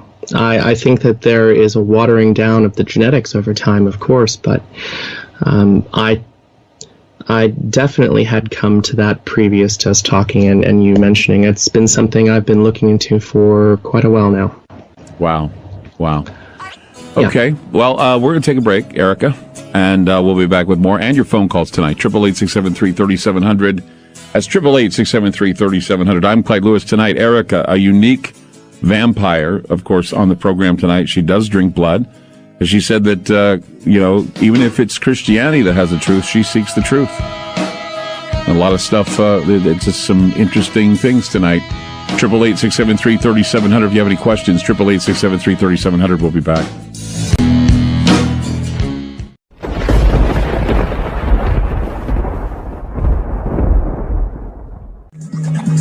I'm Clyde Lewis. You are listening to Ground Zero. It is the night before Halloween 2017. And with us tonight is Erica. Erica is a vampire, and a very unique vampire because, of course, to always fit the mold of other vampires. She does say that she drinks blood. She said she had dreams that put her in that mode, actually having her come to the realization that she is a vampire. And now, have you sought out anyone that would be like you so that you could have a relationship with someone that could be a vampire like you, that has the same type of ideas and feelings you do about vampirism? Oh, yes. And is that... now, is this, and I don't want to get too personal because it's uncomfortable to get personal about this kind of stuff, but is it a relationship? Is it a relationship that would be considered, what would be heterosexual, homosexual? What would it be? I was married to one. You were married to a vampire? Yes, I was married to another vampire, yeah. Was it a female or a male? Male. So you're married to a male vampire. So, and how long were you married to him? Almost 3 years. Didn't last very long. So, was it just it didn't last very long because of typical reasons, or was there a difference in differences in the practices or the way you see vampirism? Well, I'll say this. I think that most of us are somewhat sociopathic. Okay. And two sociopaths together can... I don't know how well that works, but... Okay. So do you consider yourself sociopathic? To some degree, yes. In what regard? You have to be somewhat sociopathic drink the blood of people. But see, okay, so what if the volunteers Can you imagine coming? it any other way? Well, I'm just saying, okay, so you're admitting you're sociopathic. So when we see a time where the volunteers don't show up, where the people willing to give you blood don't show up, what would be the course of action on your part? That's a fair question. I've gone to animals before. Really? Sure. Okay, what kind of animal blood have you had? Rabbit. Oh, is it because rabbit blood is what? Because I know that I used to raise rabbits. I found out they have no real nutritional value. I don't think. You know, rabbit blood is not the same as human blood. What about goat blood? It's better than goat blood. I've not had it, so I wouldn't know. I hear it's good. I can only imagine that it tastes similar to goats. And have you had goat meat? Do you eat meat? Do you eat meat? Are you or do you eat meat besides the blood you drink? I mean, do you have a regular diet besides just blood? I eat food like everybody else. I imagine most people. Although what's your favorite food? My favorite food? Yeah. I enjoy a lot of foods, Clyde. I just I do have some allergies. I don't. Well, you don't have a particular food that if I was just to say, Erica, I've got some great food here. Macaroni and cheese. What do you think? Really, really good steak. Really? Yeah, sure. And I'll bet you like it rare, right? Or no? I do. So, okay, how else do you eat steak, That was a stupid Clyde? question. That was a stupid question. I'm just trying to figure. Okay, now here's a good question. And I know you may think it sounds silly, but do vampires like strawberry ice cream? I can only speak for myself, and I like ice cream in general, yes. But do you like strawberry? Strawberry's got to be the one. I've always heard. Sure. Now I know I've known a lot of vampires, goths, subculture dudes, subculture girls, and they always tell me that vampires they like strawberry ice cream for some reason. Yeah, I'm sure there's a lot of stories about quote-unquote vampires, but I just want to know if you like strawberry ice cream. See if you're part of the mold that I've talked with a lot of vampires in my day, Erica. You're the most unique, but I wanted to find out if there was just something about you that makes you the same. And I want to pin strawberry ice cream on you, and I just couldn't do it. Sorry. So they say, yes. So they say, yes. So, so you like rare steak. You're a big fan of steak. What vegetables do you eat, by chance? What vegetables do I eat? I like broccoli. Okay. I like Brussels sprouts. I don't know. You like greens, leans and greens. And blood. Okay, yeah, so I like beets. Although I do like beets. That would be interesting because beets are, I don't know what it is, but juicing beets. Beets and apples in juice, as juice, yeah. Does blood have a smell that you are most detected to, that you are attracted to? I wouldn't say that, no. So you don't, the idea of the smell of blood is not something that attracts you to blood at all? No, I think there's a pretty strong misconception about the concept of, vampires smell blood and they just can't control I'm just themselves. curious because, usually what a person puts into their body for food, what a person puts into their body for sustenance, sometimes they can smell it in their bodies. It's like garlic, for example. Absolutely. Garlic has a smell when it goes through the blood because it's a blood purifier.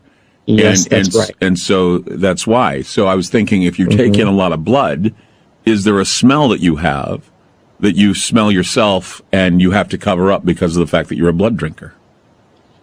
I'm not sure I quite understand the question, but there's a lot of foods do come through the blood as a taste, and some of them are intolerable. Okay. So garlic's definitely one of them. Curry, turmeric, oily fishes. So this changes the taste of the blood? Is that what you're trying to tell me?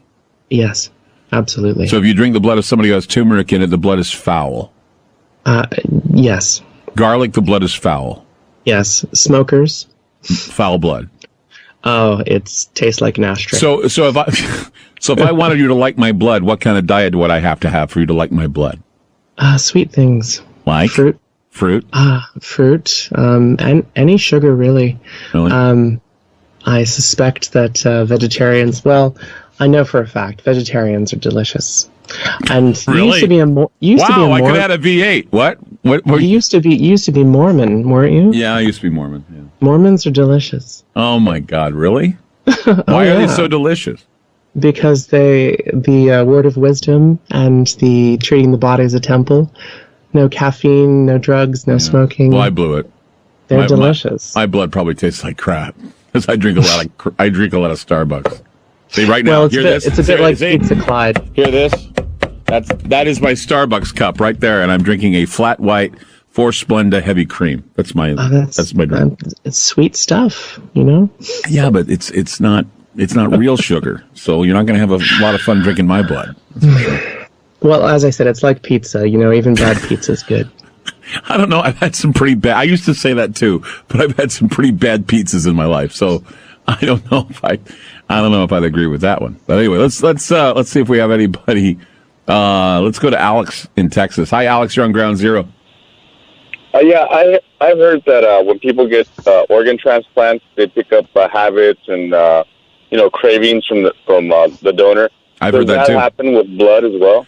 That's a good question, Erica. So you're getting blood, because I've heard the same thing, that if you get, there was a number of stories that have, cellular memory stories of people who donate organs. When they get the organs, they take on the traits of the person.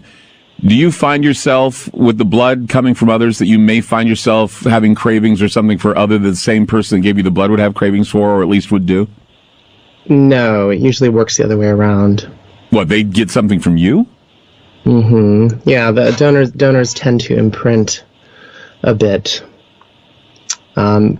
Whether that's psychosomatic or emotional, I have no way of knowing, but I've seen it happen. What if it's transference? Do you ever see yourself as a person that if you take the blood from someone, that you give them something in transference because you have some sort of a power to do that? Well, all I know is that donors, whether they intended to be donors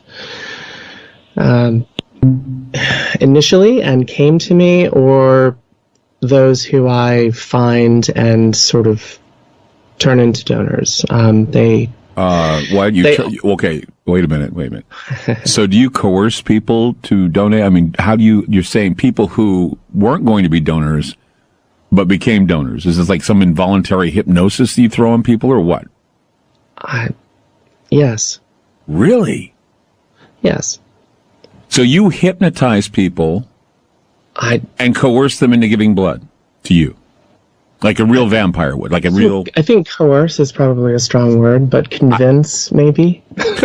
I don't know. I mean, I think you're being very kind and convinced. I would say coerce, because I mean, I don't know of anybody that would just willingly go, okay, here's my vein, have at it. I don't think they do that unless you were doing something with your mind or your eyes or your or your voice or something. I mean, what do you talk them slowly? All of it. You just mentioned all of it. You know, so as long as I've listened to you, Clyde, you're deeply intuitive, and I'm always surprised by the things you write and say. Mm-hmm. But you're right about all of that.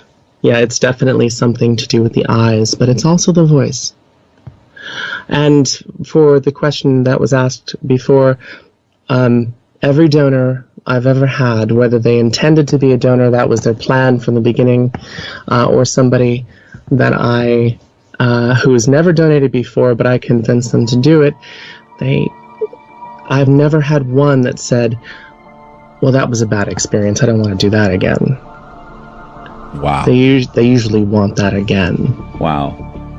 So, you know, out of all the vampires I've interviewed, you take the cake. I'll tell you, the more I interview you and talk to you, the more I'm like going, wow. I mean, you do sound like you're the real deal. I mean, others, like I say, they sound like, Goodwill fashion victims that just happen to find Victorian coats to wear, and they wear it face paint and everything else. You are definitely...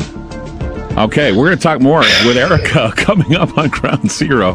888-673-3700. We'll be back.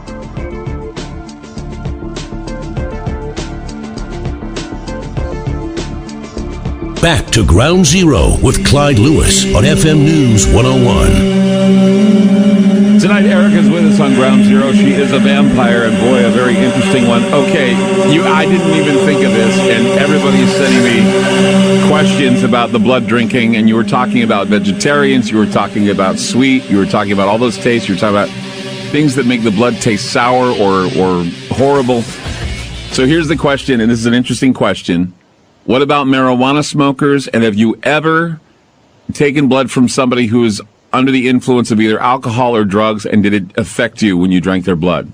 They're good questions. So I have drinking once before from someone who had just smoked marijuana before I fed from them. It was someone who was random in a nightclub, and one of their caveats before doing it was they had to smoke to be calm.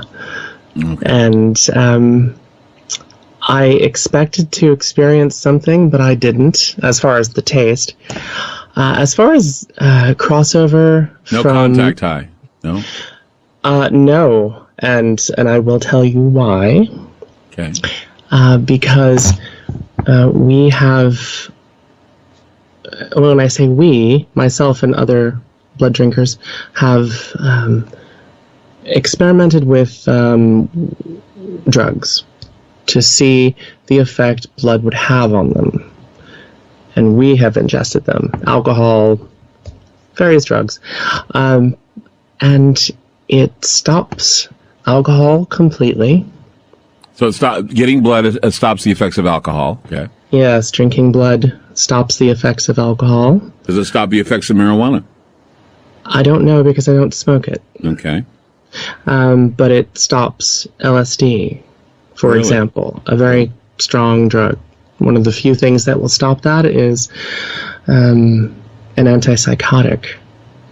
So it will stop that for about 20 to 30 minutes. So you can get all strung out on LSD, drink blood, and it's gone for a few minutes. Does it come back?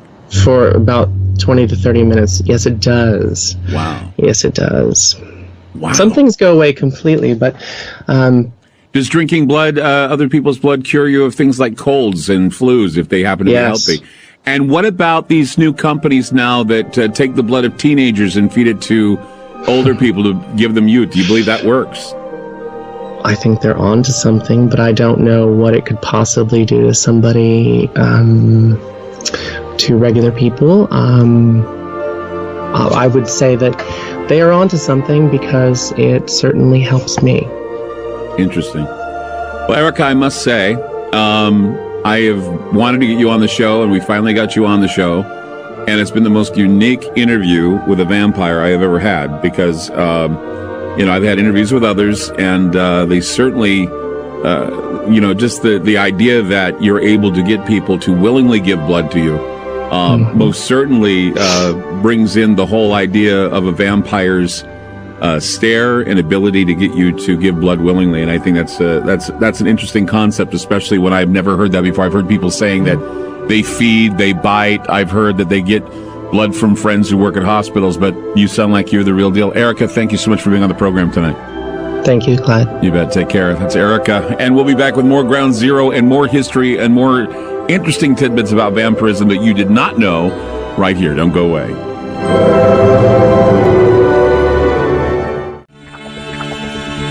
I'm Clyde Lewis, and this is Ground Zero.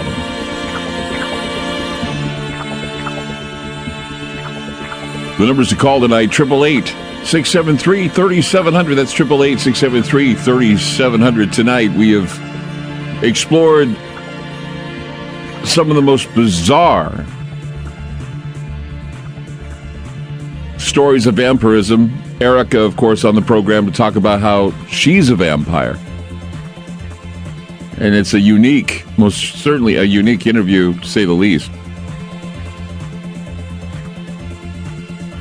I'm very curious, though, about how, if you look through the ancient texts and the scrolls and you read about vampires, vampires come forward, or at least they come into the light, or the light is shined on them about the times of plagues and what would be known as famine. Now, that we're looking at famine of food or a famine of knowledge.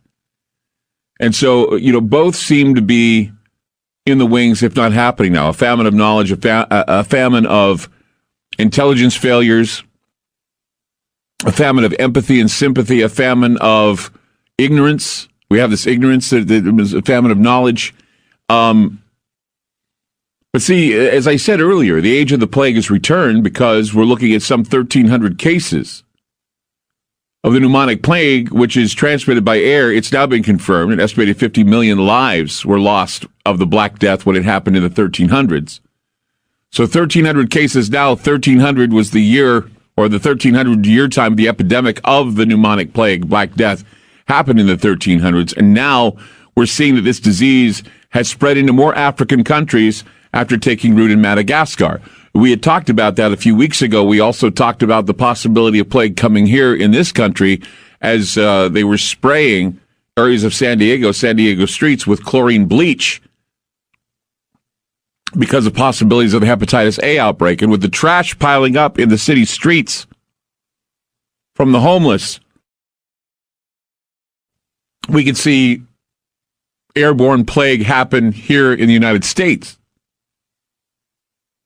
In East Africa, there's a phenomenon known as blood thieves. Blood thievery has been plaguing areas of Malawi. Vigilante mobs in Malawi have killed at least 5 people in connection with vampire attacks. Arrests have been made there. The UN is aware of what's going on in Malawi. Curfews have been imposed. The current response by the government of Malawi is unlikely to find a lasting solution to the problem of vampires. Similar attacks and killings have happened before with the same measures utilized to contain it. In 2002, villagers abandoned their fields following rumors of vampire attacks. Fearful residents attacked and killed suspects. 3 Roman Catholic priests who were strangers in an area were among those mistaken for vampires. Vampire attack claims continued because of the pervasive notion that human blood has occult significance. Local narratives attest to the existence of blood-sucking forces. Testimonies of alleged victims abound in local discourses in East Africa. Now, in 2002, the vampire scare rumors were linked to claims that the government was colluding with international aid agencies to supply human blood in exchange for food aid. The blood supply would then be shipped to elitists in the West that allegedly used it in transfusions to stay young. Now, this is all legend, according to the people in Malawi, right, in Africa. They're saying, well, legend has it that they take the blood and they ship it off to Western interests that use the blood transfusions of the young people to stay young, to stay alive. Now, it all sounds crazy, right? It says, oh, no, come on, Clyde. No, wait. Vanity Fair reported last summer that a company called Ambrosia buys blood from blood banks, and that there are claims, and actually there are clients that pay big money to take infusions of blood taken from young people. It was suggested in the report that aging elites are using the blood of young people as a type of youth serum. The transfusion procedure is called parabiosis. Parabiosis is where they take the blood of young people, they use it in a transfusion to prevent aging. It's called parabiosis, and it's being done now. There's a company called Ambrosia in San Francisco that is doing this. Well, there's certainly nothing wrong with willing young adults selling their blood to the elite. The underlying theme of all this practice, I think, has some strong roots in the occult. And in most modern cultures, we deal with bloodletting in a way that none would suspect, or they do know. It's human sacrifice, mass murder, and it all takes place out in the open under the cover of war. Human warfare is a cover for the idea of culling and bloodshed and bloodletting. And while many argue that cannibalism has been eradicated, there are plenty of cannibals, or at least those who do ritual cannibalism behind closed doors. It's only the past few hundred years that the practice of cannibalism among royals has not been publicized. We're talking about royals, we're talking about people in power. In Europe, around the time of the American Revolution, there was something called corpse medicine. It was very popular among the ruling class. Charles II even brewed his own ambrosia for drinking. One thing we are rarely taught in school, and it's evidenced in literary and historic texts of the time, is that James I refused corpse medicine. Charles II made his own corpse medicine. He made his own. Charles I was made into corpse medicine. They took his blood and they made him into a medicine for others. So along with Charles II, eminent users or prescribers included Francis I, Elizabeth I surgeon John Bannister, Elizabeth Grey, Countess of Kent, Robert Boyle, Thomas Willis, William III, and the Queen Mary all practiced corpse medicine. They drank the blood of young people in order to keep alive for long periods of time. And what makes you think that the royals now don't do this in order to live as long as they've lived? Prince Philip. Look how he looks like a walking corpse. How does he do this? The Queen Mum, she lived to be, 101? The Queen is pushing 100 now. Prince Philip is pushing 100 now. How is it done? Well, aside from the gruesome historical and occult background of such practices, there's this idea that parabiosis works. Drinking the blood or taking in the blood of the young. And if that wasn't strange enough, the current royal family of England is claimed to have both the bloodlines of King David and the direct bloodline of Prince Vlad III of Wallachia, Count Dracula. And of course, the whole Dracula legend comes from a 15th century prince who ruled Wallachia, which is, of course, modern Romania. He was known as Vlad the Impaler because of his ruthless ways of killing his enemies. He's a hero, actually, to Romanians. Vlad was, actually, if you remember, he was vested in the Order of the Dragon, the son of the Dracul. The dragon, of course, is a symbol of power. And, of course, if you go to the business districts of England, you notice that in the business district of London, there are dragons surrounding the entire business district. The dragon is also the symbol that is on the Welsh flag, the flag of Wales, the dragon.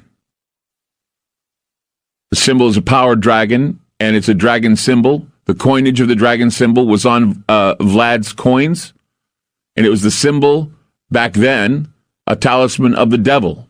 And consequently, the alternate meaning Drac was dragon, and of course, he had claimed that he was the son of the dragon, a prince placed him in place of great power, and with the bloodletting, he became, or eventually, he evolved in becoming Count Dracula. Modern tales of vampirism appear to be more than just groups of goth kids that are fashion victims. And the stories happen one after the other after the other. And personal accounts. You heard tonight Adele say that she had lost a lot of blood. She was dying. She didn't know what happened. She said that someone came to her the night and took her blood. Bill called and said that he knew somebody that his teeth were black. He said he was evil. His teeth were black, which, of course, if you looked at the teeth of some of these blood drinkers, their teeth are black as well. The stain never goes away.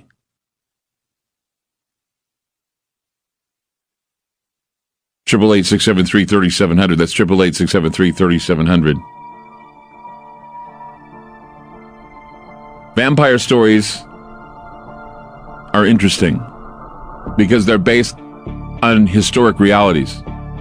The mythologies have been spun by Hollywood, and they have been gathering momentum over the years, but now we have homogenized the stories of vampires. We have watered down their stories to make them be characters that are misunderstood, pariahs that become loved. But why then now are we saying that we should accept the vampire? Who's pulling the strings, convincing us that vampires are flashy and glittery and loving? This ain't no Twilight. This is Ground Zero, and we'll be back. FM News 101 KXL. This is Ground Zero on FM News 101.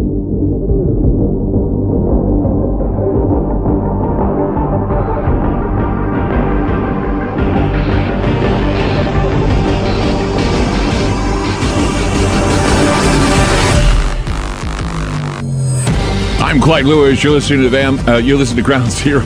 Listen to Vampire. You just call it Vampire. Anyway, let's go to Brett, Louisiana. Hi, Brett. You're on Ground Zero. Hey, how you doing tonight, Clyde? Doing good, man. Hey, I had a thought about Mount Hermon and the fallen angels. When they went on Mount Hermon and then interbred with women and animals and whatever. Then you got nowadays, in our time, you have aliens that are, they say, taking eggs and sperm and hybridizing with themselves, right? Mm-hmm. So I heard it said once that the exact opposite place on the earth from Mount Hermon was Roswell. Mm. Know about that? I know. So it's the antipodal. Is that what you're trying to tell me? Yeah, the antipode. Yeah. Really? I didn't know that. That's bizarre. If that's the case. So that, I don't know. It's kind of weird. They're both hybridizing with humans, and I don't know. It's a weird thought. Well, I mean, that's the thing. If there's a connection between, well, once again, you heard what Erica said. She said that she believes that vampires are the inheritors of the Nephilim. And so if that's the case, then whatever became of the Nephilim, the giants, the vampires, whatever they may be, then vampires will identify with that. The vampires of today, or the vampires that claim they're vampires today, said they have inherited the Nephilim, or at least the habits of the Nephilim. Right. A lot of generations genetically watered down, like she said, yeah. Right. So, I mean, how did you feel about that interview? I had never had an interview like it before. I mean, I've interviewed a lot of people who've claimed to be vampires, but I've never had that kind of an interview before. It almost as if, like, I was almost convinced, that, people would, after talking to her, would actually voluntarily give blood. Well, there are people who have it's called bloodlust. You get a taste for it, and you just have to have more of it, right? Mm-hmm. Have you ever read the book, or not the book? It's a file called the Omega File. No, I've never read the Omega File. Oh, do a Google search, and you can read it online for free. And it's like your show. It has all the same subjects. Right. And it's pretty wild, man. It all talks about the battle, like you said, from Genesis 3:15, of the seed of God and the seed of the serpent. And there will be a battle where, like you said, Christ crushes his head. Mm-hmm.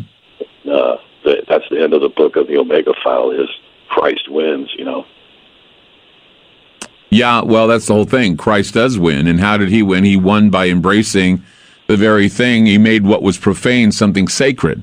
And he made it a part of him. He died and became that sacrificial lamb and shed his blood, so the blood of the many would not be shed under the hands of the vampires, I think.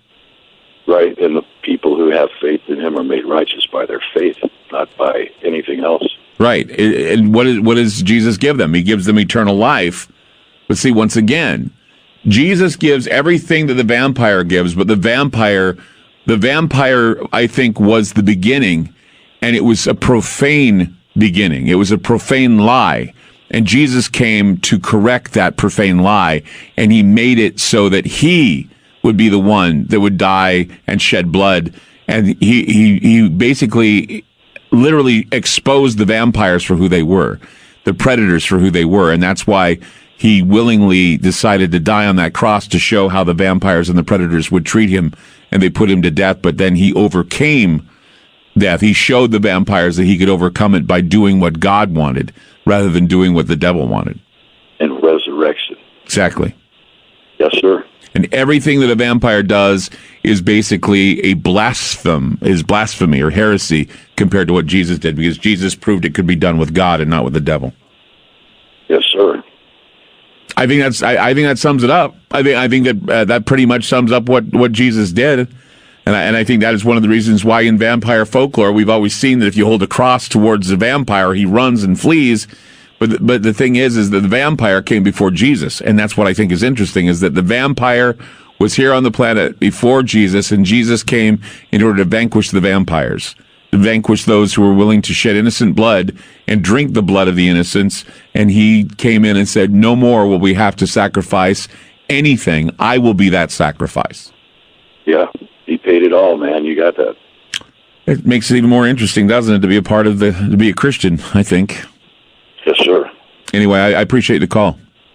Thanks. Good night, man. Good night to you. Yeah, I mean, don't you find that interesting? That if the real reason, I mean, the resurrection, immortality of mankind was something that Jesus gave us because he was the sacrifice, because he knew that all around were predators and those who were into the bloodletting and the corpse medicine and all these things.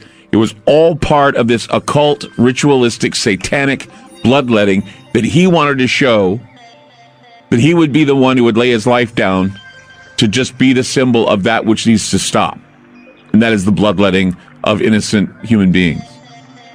And so if we followed in his example, I think if we were to truly believe that this is why it was done, then we wouldn't want to allow anyone else to shed blood, because that would be something that I think, if Jesus were here, he'd probably say, what was the purpose of me dying if all human beings want to do is drink blood?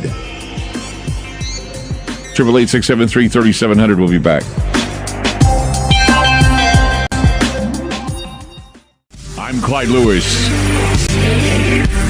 You're listening to Ground Zero. The number's call tonight, 888-673-3700. That's 888-673-3700. When the angels fell and the Nephilim became well known, the giants and the vampires, the inheritors of the vampires, the inheritors of the Nephilim are the vampires. But there were names that were given of some of the chief vampires that taught mankind to allow for the bloodletting and killing and culling of their own kind. In fact, if you read in Enoch, it says, and Azazel taught men to make swords and knives and shields and breastplates, and made known to them the metals of the earth and the art of working them, and bracelets and ornaments, and the use of antimony, and the beautifying of the eyelids, and all kinds of costly stones, and all coloring tinctures. And there arose such a godlessness, and they committed fornication, and they were led astray, and became corrupt in all their ways. Semazar taught the enchantments and root cuttings. Amoros, the resolving of enchantments. Barkial taught astrology. Kokabel, the constellations. Ezekiel, the knowledge of the clouds. Arakiel, the signs of the earth. Shamazel, the sign of the sun. And Sariel, the course of the moon. At this point, God had enough, and he decided to wipe the evil from the face of the earth. And this, of course, is the prelude to a well-known biblical story, Noah's Ark. I was told at the beginning of this program that many people see that we're living in the time similar to Noah. Plagues, rumors of vampires, blood thievery, those who wish to prey on children or be predators to children or predators to women are all being revealed in the light now. We truly live in the age of the psychopathic vampire. I'd like your thoughts on that. 888-673-3700. That's 888-673-3700. You have a couple lines open, so if you wanted to call in and talk tonight, you're available to do so. Let's go to Kathy in Washington. Hi, Kathy. You're on Ground Zero. Hi, Clyde. Hey, now here's something super creepy. So if you're squeamish, everyone, you might want to cover your ears. Okay, now I was reading on the Drudge Report today about the whole thing about the plague and everything. But what really freaks me out is they think the reason why the plague is spreading is because people will dig up their dead relatives and they'll dance with them. Yes.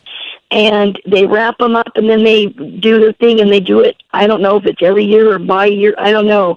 But that was creepy to me, and that would make a whole lot of sense of why this plague is spreading. What do you think? I would agree with you. I mean, what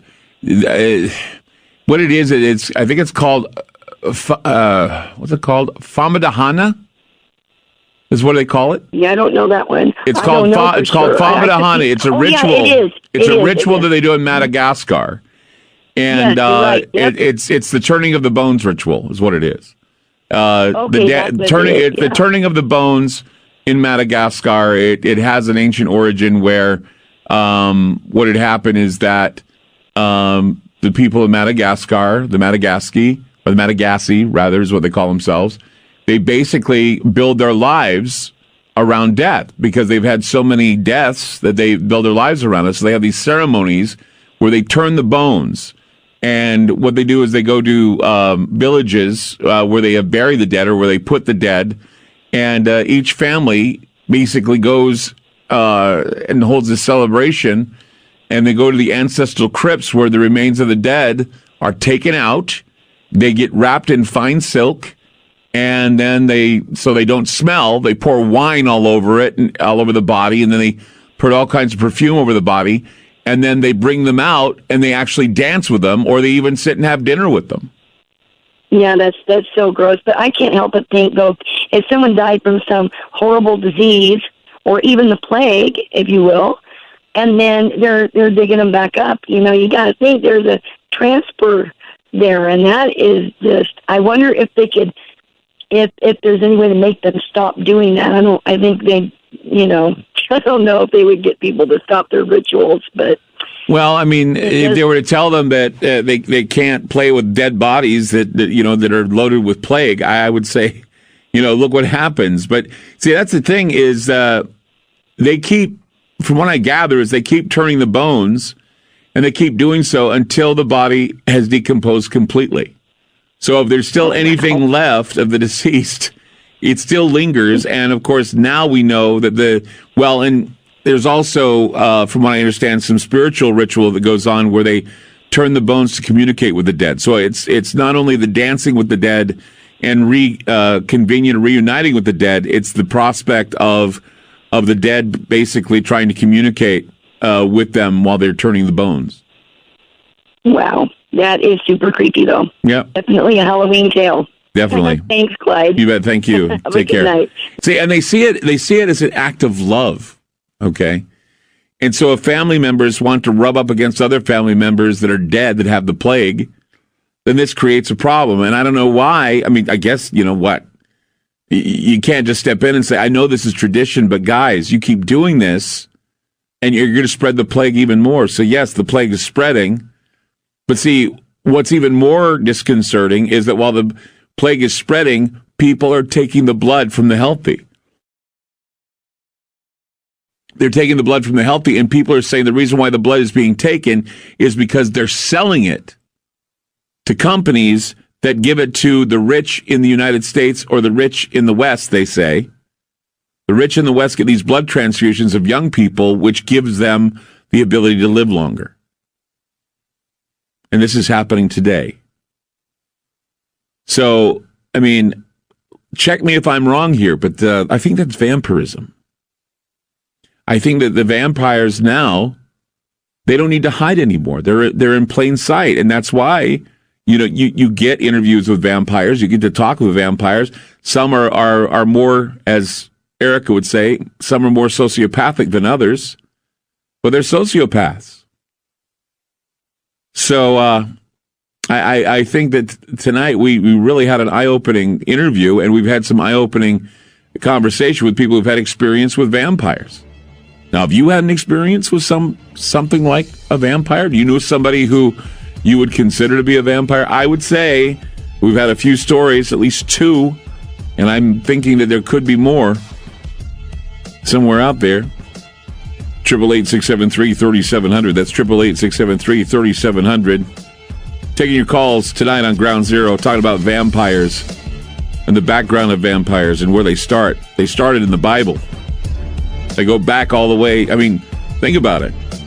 The idea of a Satan or the idea of the devil was a lot longer than the idea of a God or a Savior.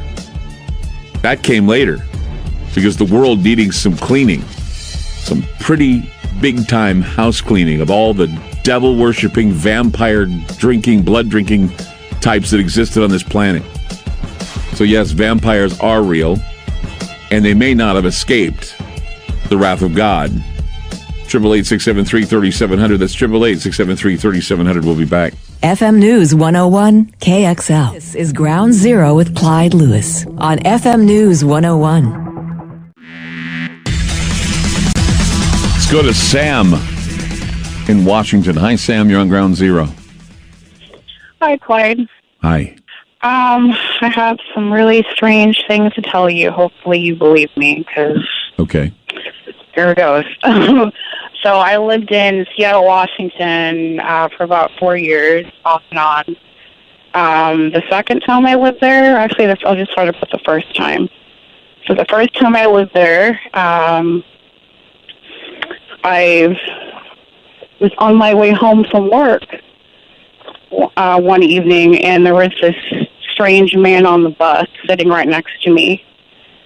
And I don't really talk to strangers, but I did have a conversation with him, and I really didn't look him in his face. And then I started to look him directly in the eye, and it just seemed like he was doing something to me to where I couldn't look away. Mm-hmm. Like, physically couldn't look away. Mm-hmm.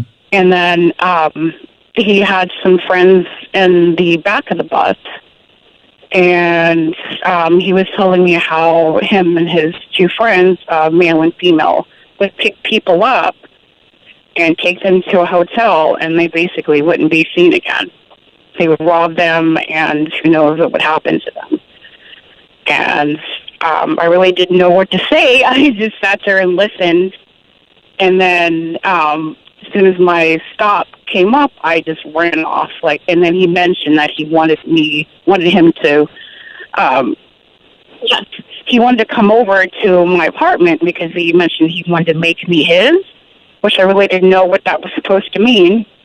So I just ran off the bus as soon as I possibly could. And that was the first time that I lived there. And then also there was this store that was just right down the street from me, and they had a bunch of missing person posters up, and there were so many on there that they just kept falling on the floor, and they were all adults in the area. And that's what you said one of those Washington. Well, I don't know if it was those people or who knows. And the second time I lived there was this man that I kept seeing who kept following me. First time I saw him in a mall, and he was a manager of a store. And as soon as I walked into the store, he sniffed the air as if he was smelling me like I was something to eat, which I thought was really strange, and it kind of freaked me out. And I was like, well, maybe he's smelling my perfume or my, shampoo or conditioner. Mm-hmm. But then as he started to talk to me, he just seemed really strange, and I wanted to leave the store. But then when I wanted to leave, it just felt like he was doing something to me physically. Like I started having chest pains to where something told me that I should stay.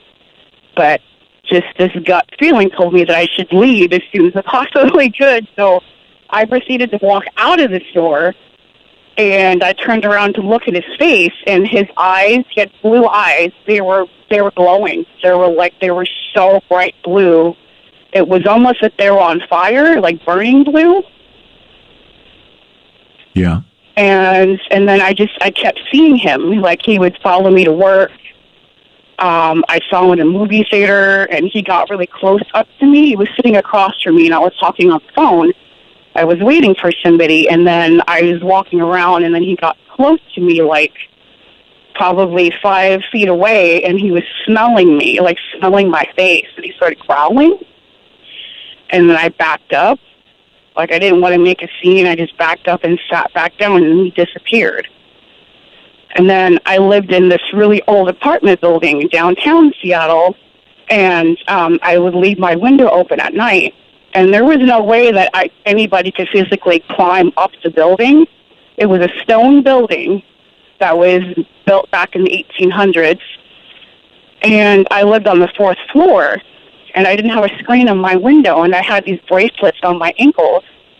And there was this one night, it seemed like somebody crawled into my apartment. I had this mini fridge right by the window. Someone had kicked the refrigerator and left a dent in it. And then I woke up right away. And then my bracelet that was on my ankle was gone. And they jumped out the window. I don't know how they got out the window or even how they got up the window. Like, I was on the 4th floor, and I don't know how many, probably like at least 50 feet or more. Mm-hmm. It's like, it was almost like if it was in a movie. And then I felt like I was attacked by whoever this was that kept following me and harassing me. I had to go to the emergency room one night. I was really, really sick. I was sweating, and I was in my bathroom looking in the mirror. I put some water on my face, and my eyes were wide open, and I felt like my heart stopped. Mm-hmm. And everything went black. Like, my eyes were completely open, and like, I couldn't see anything. It almost felt like I was dying in a way. Like I was having a near-death experience, and then all of a sudden it felt like something shocked my heart, and it started again. But then I was just so freaked out, I ran to the emergency room. I walked there, and like 3 o'clock in the morning. And when they took some blood, and they like took blood and urine and all that stuff, they found something in my blood, and the doctor didn't want to say anything. Like, he ran back into the room like he was panicking. And he said, "Oh, well, we checked your blood, and we tried to put something in it, and some type of bacteria, because they didn't know what was wrong with me. I was dehydrated. I had a fever. I felt like I was nauseous. I literally looked like I was dying, or maybe I did die and come back." But it sounds a lot like, I don't know if you heard Adele's call when she called earlier. She felt the same way, and that she was taken, so it sounds as if there are plenty of vampires that may be stalking you in Seattle. And I was reading, actually, just now. I don't live there anymore. I have to move. Okay, well, I'm just saying that Seattle is one of the top spots, actually, for people who consider themselves vampires. But I'm sure with the way the darkness is in Portland, and I'm sure we have a few here too. I really thank you for your story. It doesn't really happen that much here. Like, all that stuff happened there. I know that a lot of people have told me about situations in both Washington State and Portland. It seems to be a hive or a den for vampires. But we'll be back with more. Don't go away. I'm Clyde Lewis, and this is Ground Zero. So, we've seen every vampire movie out there, haven't we? We've seen a lot of them. The old-fashioned vampire films from Bela Lugosi to others, Christopher Lee. And in every single vampire film, we always see, like, for example, Van Helsing. Peter Cushing played... The most memorable Van Helsing is Peter Cushing, the guy that played Tarkin in Star Wars. And in every film, we see that holy water, crosses, all those things scare away the vampire. Now, those are the old movies. Now, today, not very many things scare away a vampire. Crosses, holy water, those types of things. Vampires even can walk in the sunlight if they got the right sunscreen and the right sunglasses. So they bend the rules a little bit about exactly what a vampire can do. And so, if the rules have changed, maybe it's because those who write the fiction are well aware of the reality of how sometimes histories aren't exactly what they seem. Now, I've given you biblical history. I've given you the proof that the Nephilim are not aliens, but they're vampires. And I've given you information. I had Erica on. She said that vampires are basically the inheritors of the Nephilim, or the spirit of the Nephilim. So there you have that. And now I go even darker. It wouldn't be Ground Zero if I didn't go darker, and it wouldn't be Ground Zero if the ride didn't bump late at night, because that's exactly what we do on Ground Zero. Now, I have told you that I have been reading grimoires. That I have been reading. I found this link. I posted on my Facebook page. I'll post it again for those who need to find it. But I posted a link of a library of occult books and grimoires. They're written by sages, cardinals, friars, curas. I could go down the list of curers. People within the church, people without church, Malus Maleficarum, monks. They write these stories and grimoires about the darker times. Vampires, werewolves, not the Hollywood style and not the Snicker factor, the reality of psychosis, the reality of sociopathy. Okay. So the deepest grimoire of all is the grimoire of Pope Honorius, or Honorius. He's an 8th century bishop of Rome, Pope. Now, even though we're looking at an 8th century bishop of Rome, it seems that most of the grimoire that I read was published in the 17th century. It's a product first published in 1629. It purportedly gave the sanction of the papal office to practice the ritual of magic. The grimoire of Honorius was credited to Pope Honorius III, who succeeded Pope Innocent III in 1216. Now, the grimoire of Honorius is full of Christian benedictions and formulas for the control of the fallen angels, the Nephilim, and gaining their assistance in accomplishing certain magical requests. Now, here's the deal.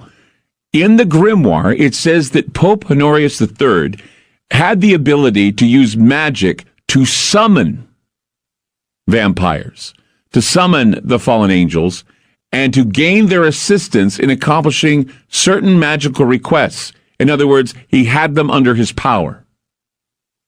The grimoire not only instructed priests in the arts of demonology, but virtually ordered them to learn how to conjure and control demons. And so their duties as priests was not only to summon and control demons, or conjure and control demons, but to conjure and control vampires within their power. It therefore purportedly gave sanction to the papal office for priests to practice satanic magic. Now, when you read the manuscript, it appears to be a mixture of other magical grimoires. From a Christian perspective, this grimoire raises some important questions. If the church requires the powers to be able to banish or exorcise evil spirits, in reality, this means that he controls them through God's power and therefore is not able to conjure them also? So in other words, if you can summon demons, you can banish demons. So if you can summon the vampire, you can banish the vampire. And that is the power within the church. That is the secret within the church. In addition, when you look at 19th century French occultist Eliphas Levi, or Eliphas Levi, he was the guy that was described as horrible, wicked, and profane. He's the guy that created the Baphomet as a representation of the devil, and the source of all evil, the Baphomet symbol. So does this mean, ask yourself this, does this mean that those in power, especially those who preside over governments and religious congregations, do they have the power to not only unleash demonic powers of the vampire, but are they able to unleash them and then rein them in? So the question is whether or not it is being done today, as the relationship with religion and politics play a major role in how we behave as individuals who are subject to policies invoked by those who we choose to rule over us. Some say the mixture of the two are healthy. However, history has shown that when the people put God in the political maneuvers of government in play, we begin to see the creation of an apotheosis And the rulers become more than rulers, they become external saviors. And as the external saviors preach their word of evil, we see an apostasy of great, great numbers falling away from the church, falling away from the word of God. Now, there are modern tales of vampirism that appear to be more than just groups of goth kids and people claiming to be blood drinkers. And this is the story that I think is the most intriguing. And in fact, it actually can be compared to what we talked about the other night about the devil knocking 3 times. In 2004, it was reported that near Sicily, there was an event that was so terrifying, residents in the area had to call in exorcists from Rome to rid the area of what they called vampires. In an area called Caronia, on the north coast, electric wires in Caronia inexplicably caught fire, even ones that were not plugged into the walls. So wires in the area caught fire, many homes caught fire in the area, and people who lived in the area reported seeing vampires roaming the streets looking for victims. Fridges, cookers, televisions, washing machines, mobile telephones, and furniture burst into flame for no apparent reason at a dozen houses in the Sicilian village of Caneto di Caronia, and it's near Messina where this took place. Authorities initially suspected that the fires were caused by overhead cables on a nearby railway line. But the outbreaks continued even after the village's electricity supply was cut off, leading some locals to blame supernatural forces. So everything was catching fire, the wires, the homes, everything, and they thought it was an electrical problem with a train wire. They killed the power in the town. The sparks flew. The fires continued. The villagers claimed, now listen to this, the villagers claimed that people that were dressed in black were going door to door, knocking and asking to inspect the wiring. However, the Italian Center for Electrotechnical Experimentation said that these so-called inspectors were not part of their group, which sparked rumors of vampires going door to door, destroying homes and property with fire. Catholic exorcists were brought in to bless the small village,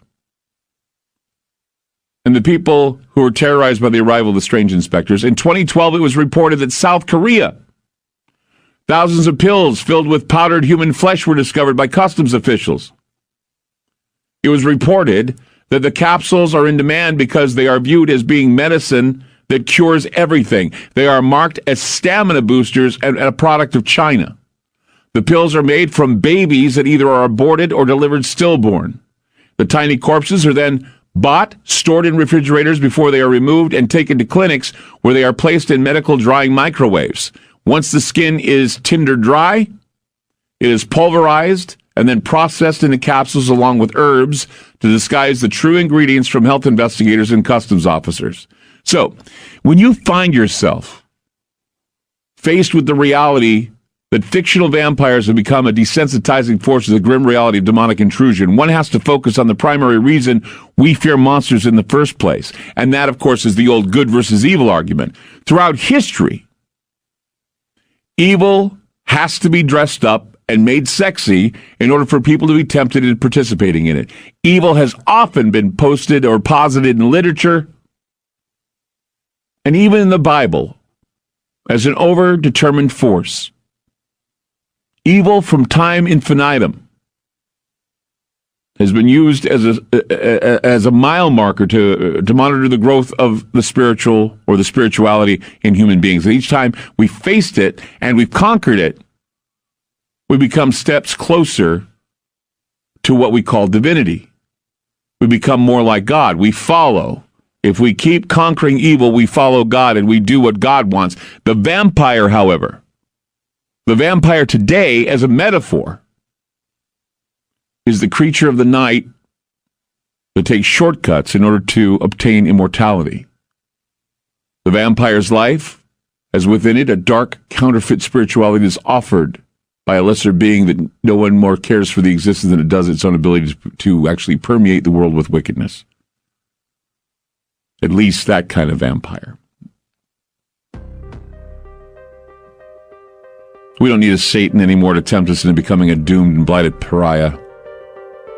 We look at the secular cult of what the public have already agreed upon, and that is the notion that psychopathic bloodsuckers can run the world.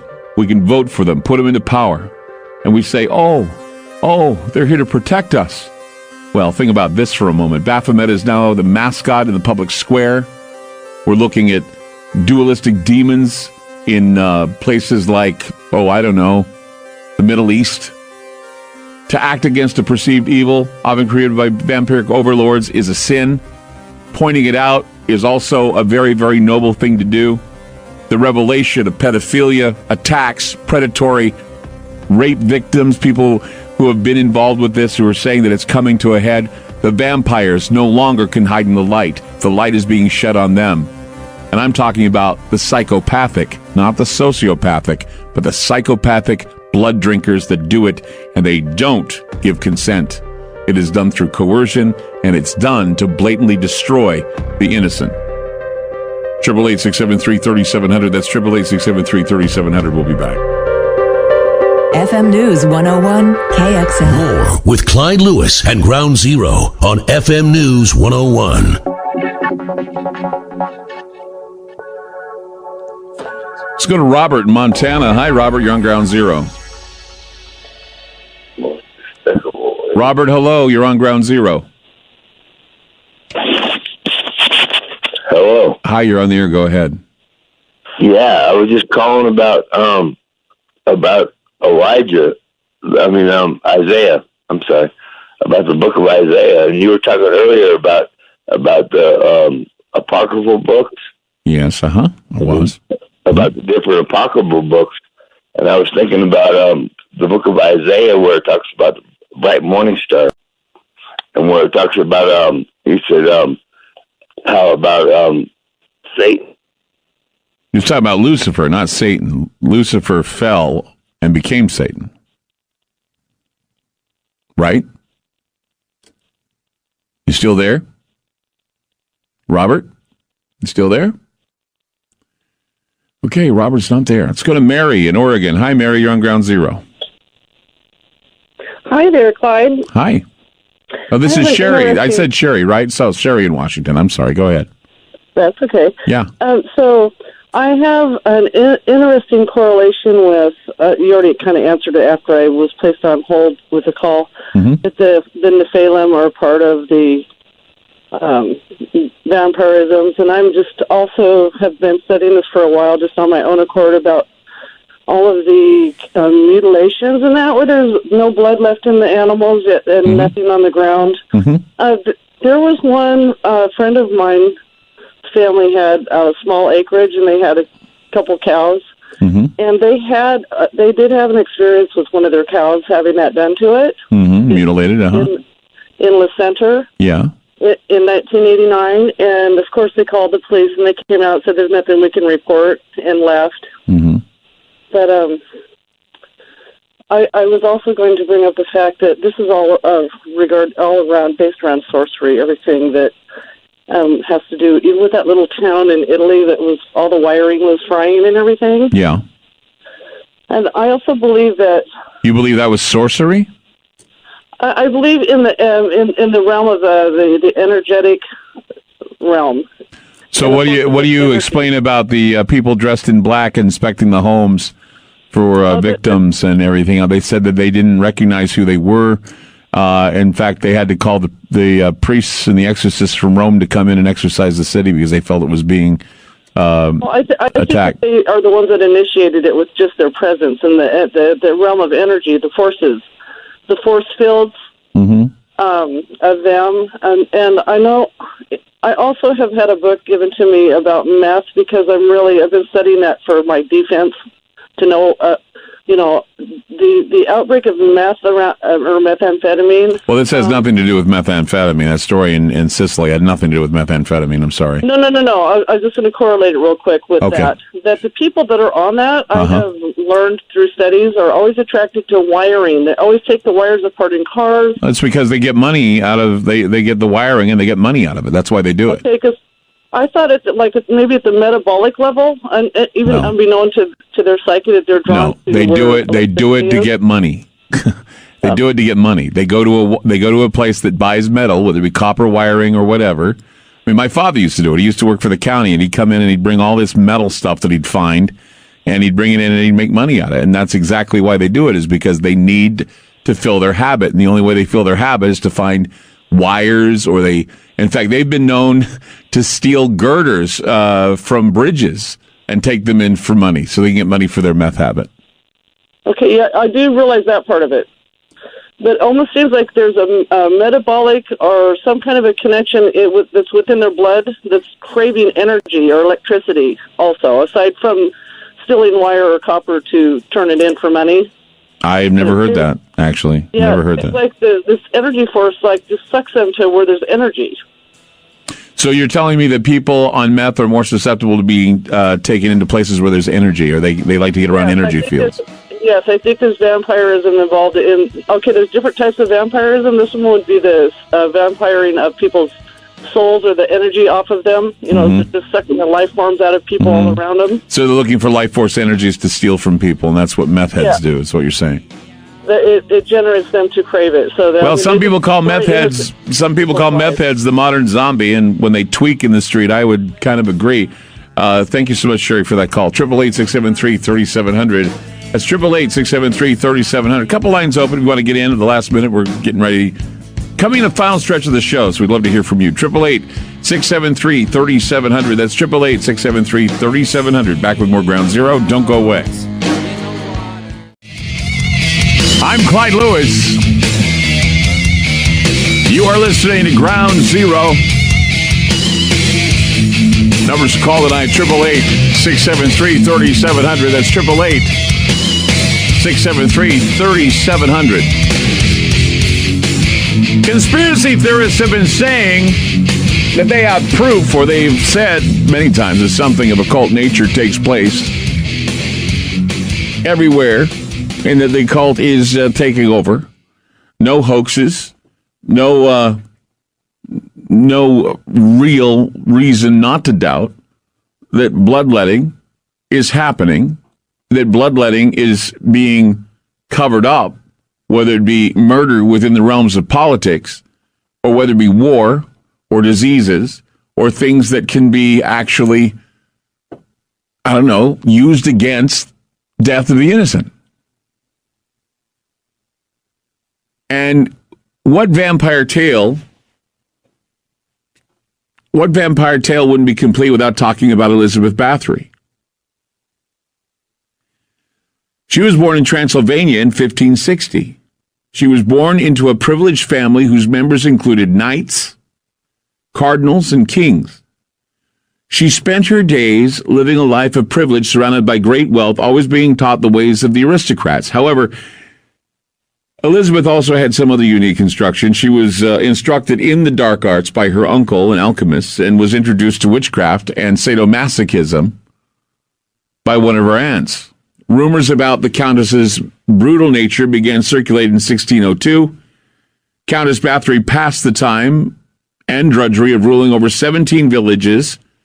She would torture her servants for her own amusement. Not satisfied with the occasional beatings, Bathory quickly graduated to hot pokers, needles under fingernails, and stitching mouths shut.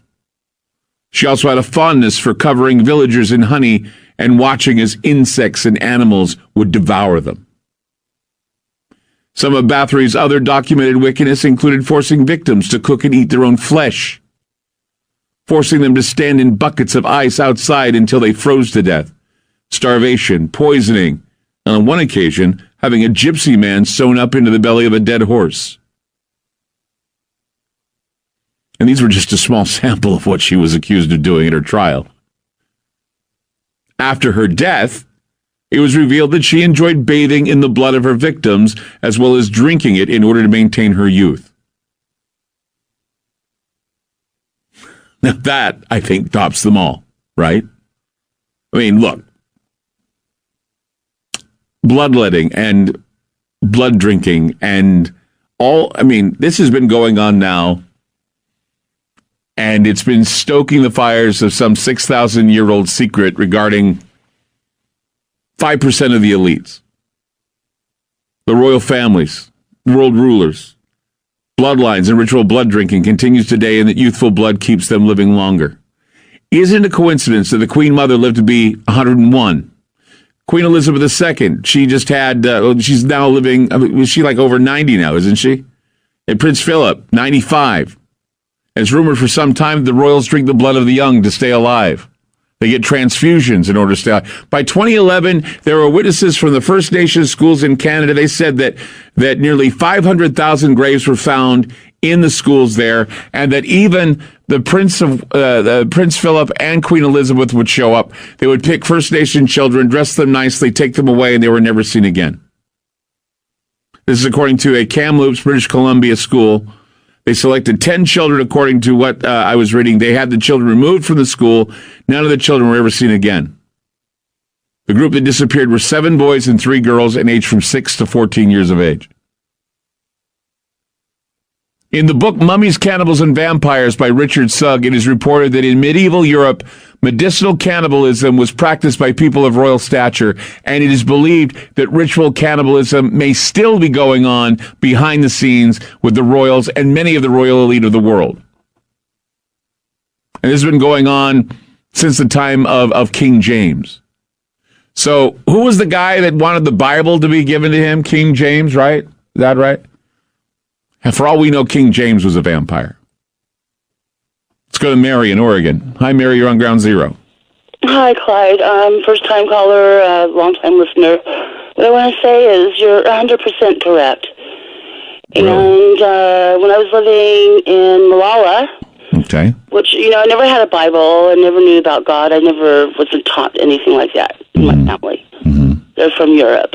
And, I was living in a townhouse, and a couple of townhouses down from me, there was a man and a woman. They would frequent on Main Street at this one particular bar, and they would put some type of drugs into people's drinks, and then help escort the person, one at a time, to their townhouse, and would shave them clean, and would either roll them for their money, or they would laugh about it. They'd say that they eat people. I thought they were crazy because I never really understood things like that. It was stupid. Wow. And then my boyfriend at that time, who came from Michigan and was friends with these people, he would drink my blood. He would drink your blood? Sound sleeper. Pardon? He would drink your blood? Yes, my blood. I was a very sound sleeper. When I was living in California, I wouldn't even wake up with earthquakes.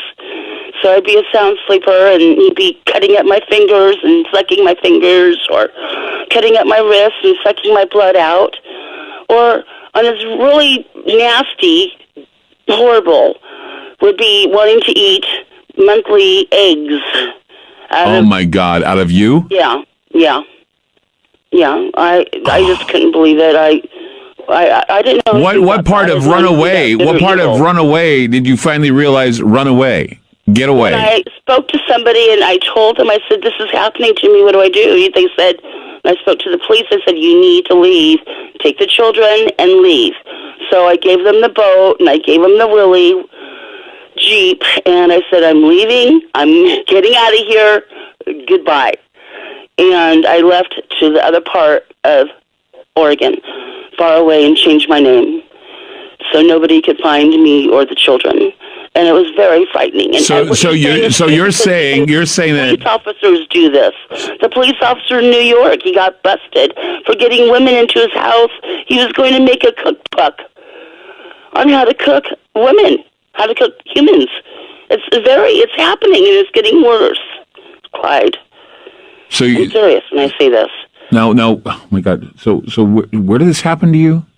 New York? Okay. When I was just speaking about the New York police officer. Right, okay. So where did this other incident happen to you? Malala, Oregon. Malala, yeah, okay. Malala, Oregon. Yeah. You know where Malala is? You're right there in Portland. Yeah, I do. And so this guy, what's with him now? What is he doing now? I don't know. When I left back in the 90s, I left, And I couldn't believe he would cut my finger up, suck my blood out while I was sleeping, cut my wrists up, eat my Yeah, I know. private Yeah. thingy during my menstrual. Yeah, okay, yeah. Disgusting. And the people, there's townhouses, so it's 2 stories. Mhm. Townhouses would get people from the bar, Yeah. put something in their drink, escort them to their townhouse, Right. shave off their hair, Yeah. and either roll them or. And I couldn't believe it because like I said, I never read. And so this guy never got thrown in jail for this. They never found him. I didn't know. You didn't know what? Get the heck out of there. So you got the hell out of there. But what happened to this guy? I mean, if this guy's still out there, he's like a vampire. He's going out. He's other people. He's sucking the fingers of people, drinking their ya-ya drinks or whatever. You know, it's like blood in the cup. 2 girls and a guy's in eggs. Different kind of eggs. I understand what you're saying. This guy's sick. This guy's, why didn't the police grab him and throw him in jail? What proof do they have? They weren't there when it was happening, were they? But no. You did that. Yeah. Can't you file a report? Couldn't you file a report? Hearsay? There's no documentation. There's no proof. He took your eggs. In my bedroom when it's happening. He sucked your Thank fingers. God he didn't do it to the children. He drank your wrist blood. Who knows what? And the other blood. He drank the wrist blood and the other blood too. I mean, come on. I mean, didn't you show the cuts? Didn't you show the what? Okay? What? What'd you say? The guy was a vampire. Obviously. The sun would even bother him. Obviously. And he was a vampire. He liked DNA, blood. Okay. He'd also brag about how humans taste like pigs, better than pigs. Okay. And it's true. It's really happening. And so this guy is still hanging out in Malala, Oregon, right? I don't know where he's at. When I left, I gave him the boat. I gave him the willy, and I said, "Take him. I don't want to have anything to do with you. Don't follow me. Don't follow the children. If you do, I will call the police and have you arrested. Do not contact me. I changed my name. I moved far, far away. I live far away from Portland. Far away. Far away." Wow. This is the best story, top story ever of the whole night. I'm completely terrified by this story. So, the moral of the story is you really don't know. No. It could be your next door neighbor. Yeah. It was mine. They would go to the bars and pick up on people, putting things into their drinks and knock them out. They'd use roofies, right? They'd give them roofies. I don't know what it was called. That's got to be the roof. It's Rohypnol. They gave them Escort them to Rohypnol. their townhouse. And then they'd escort people to the townhouse, and then they'd shave their hair, shave their heads, Shave all their hair. drink their blood. Mm-hmm. My God. And laugh about it because they thought it was so funny. But then you know what happened to them? Their daughter was kidnapped. She was contacting somebody at the Malala Library or something, or maybe out of their townhouse computer. I don't know. But she contacted somebody out of state.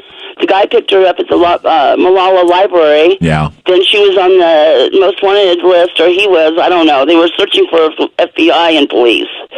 They finally did find her. This is the first call I've ever had in the history of my show where I have a bad taste in my mouth.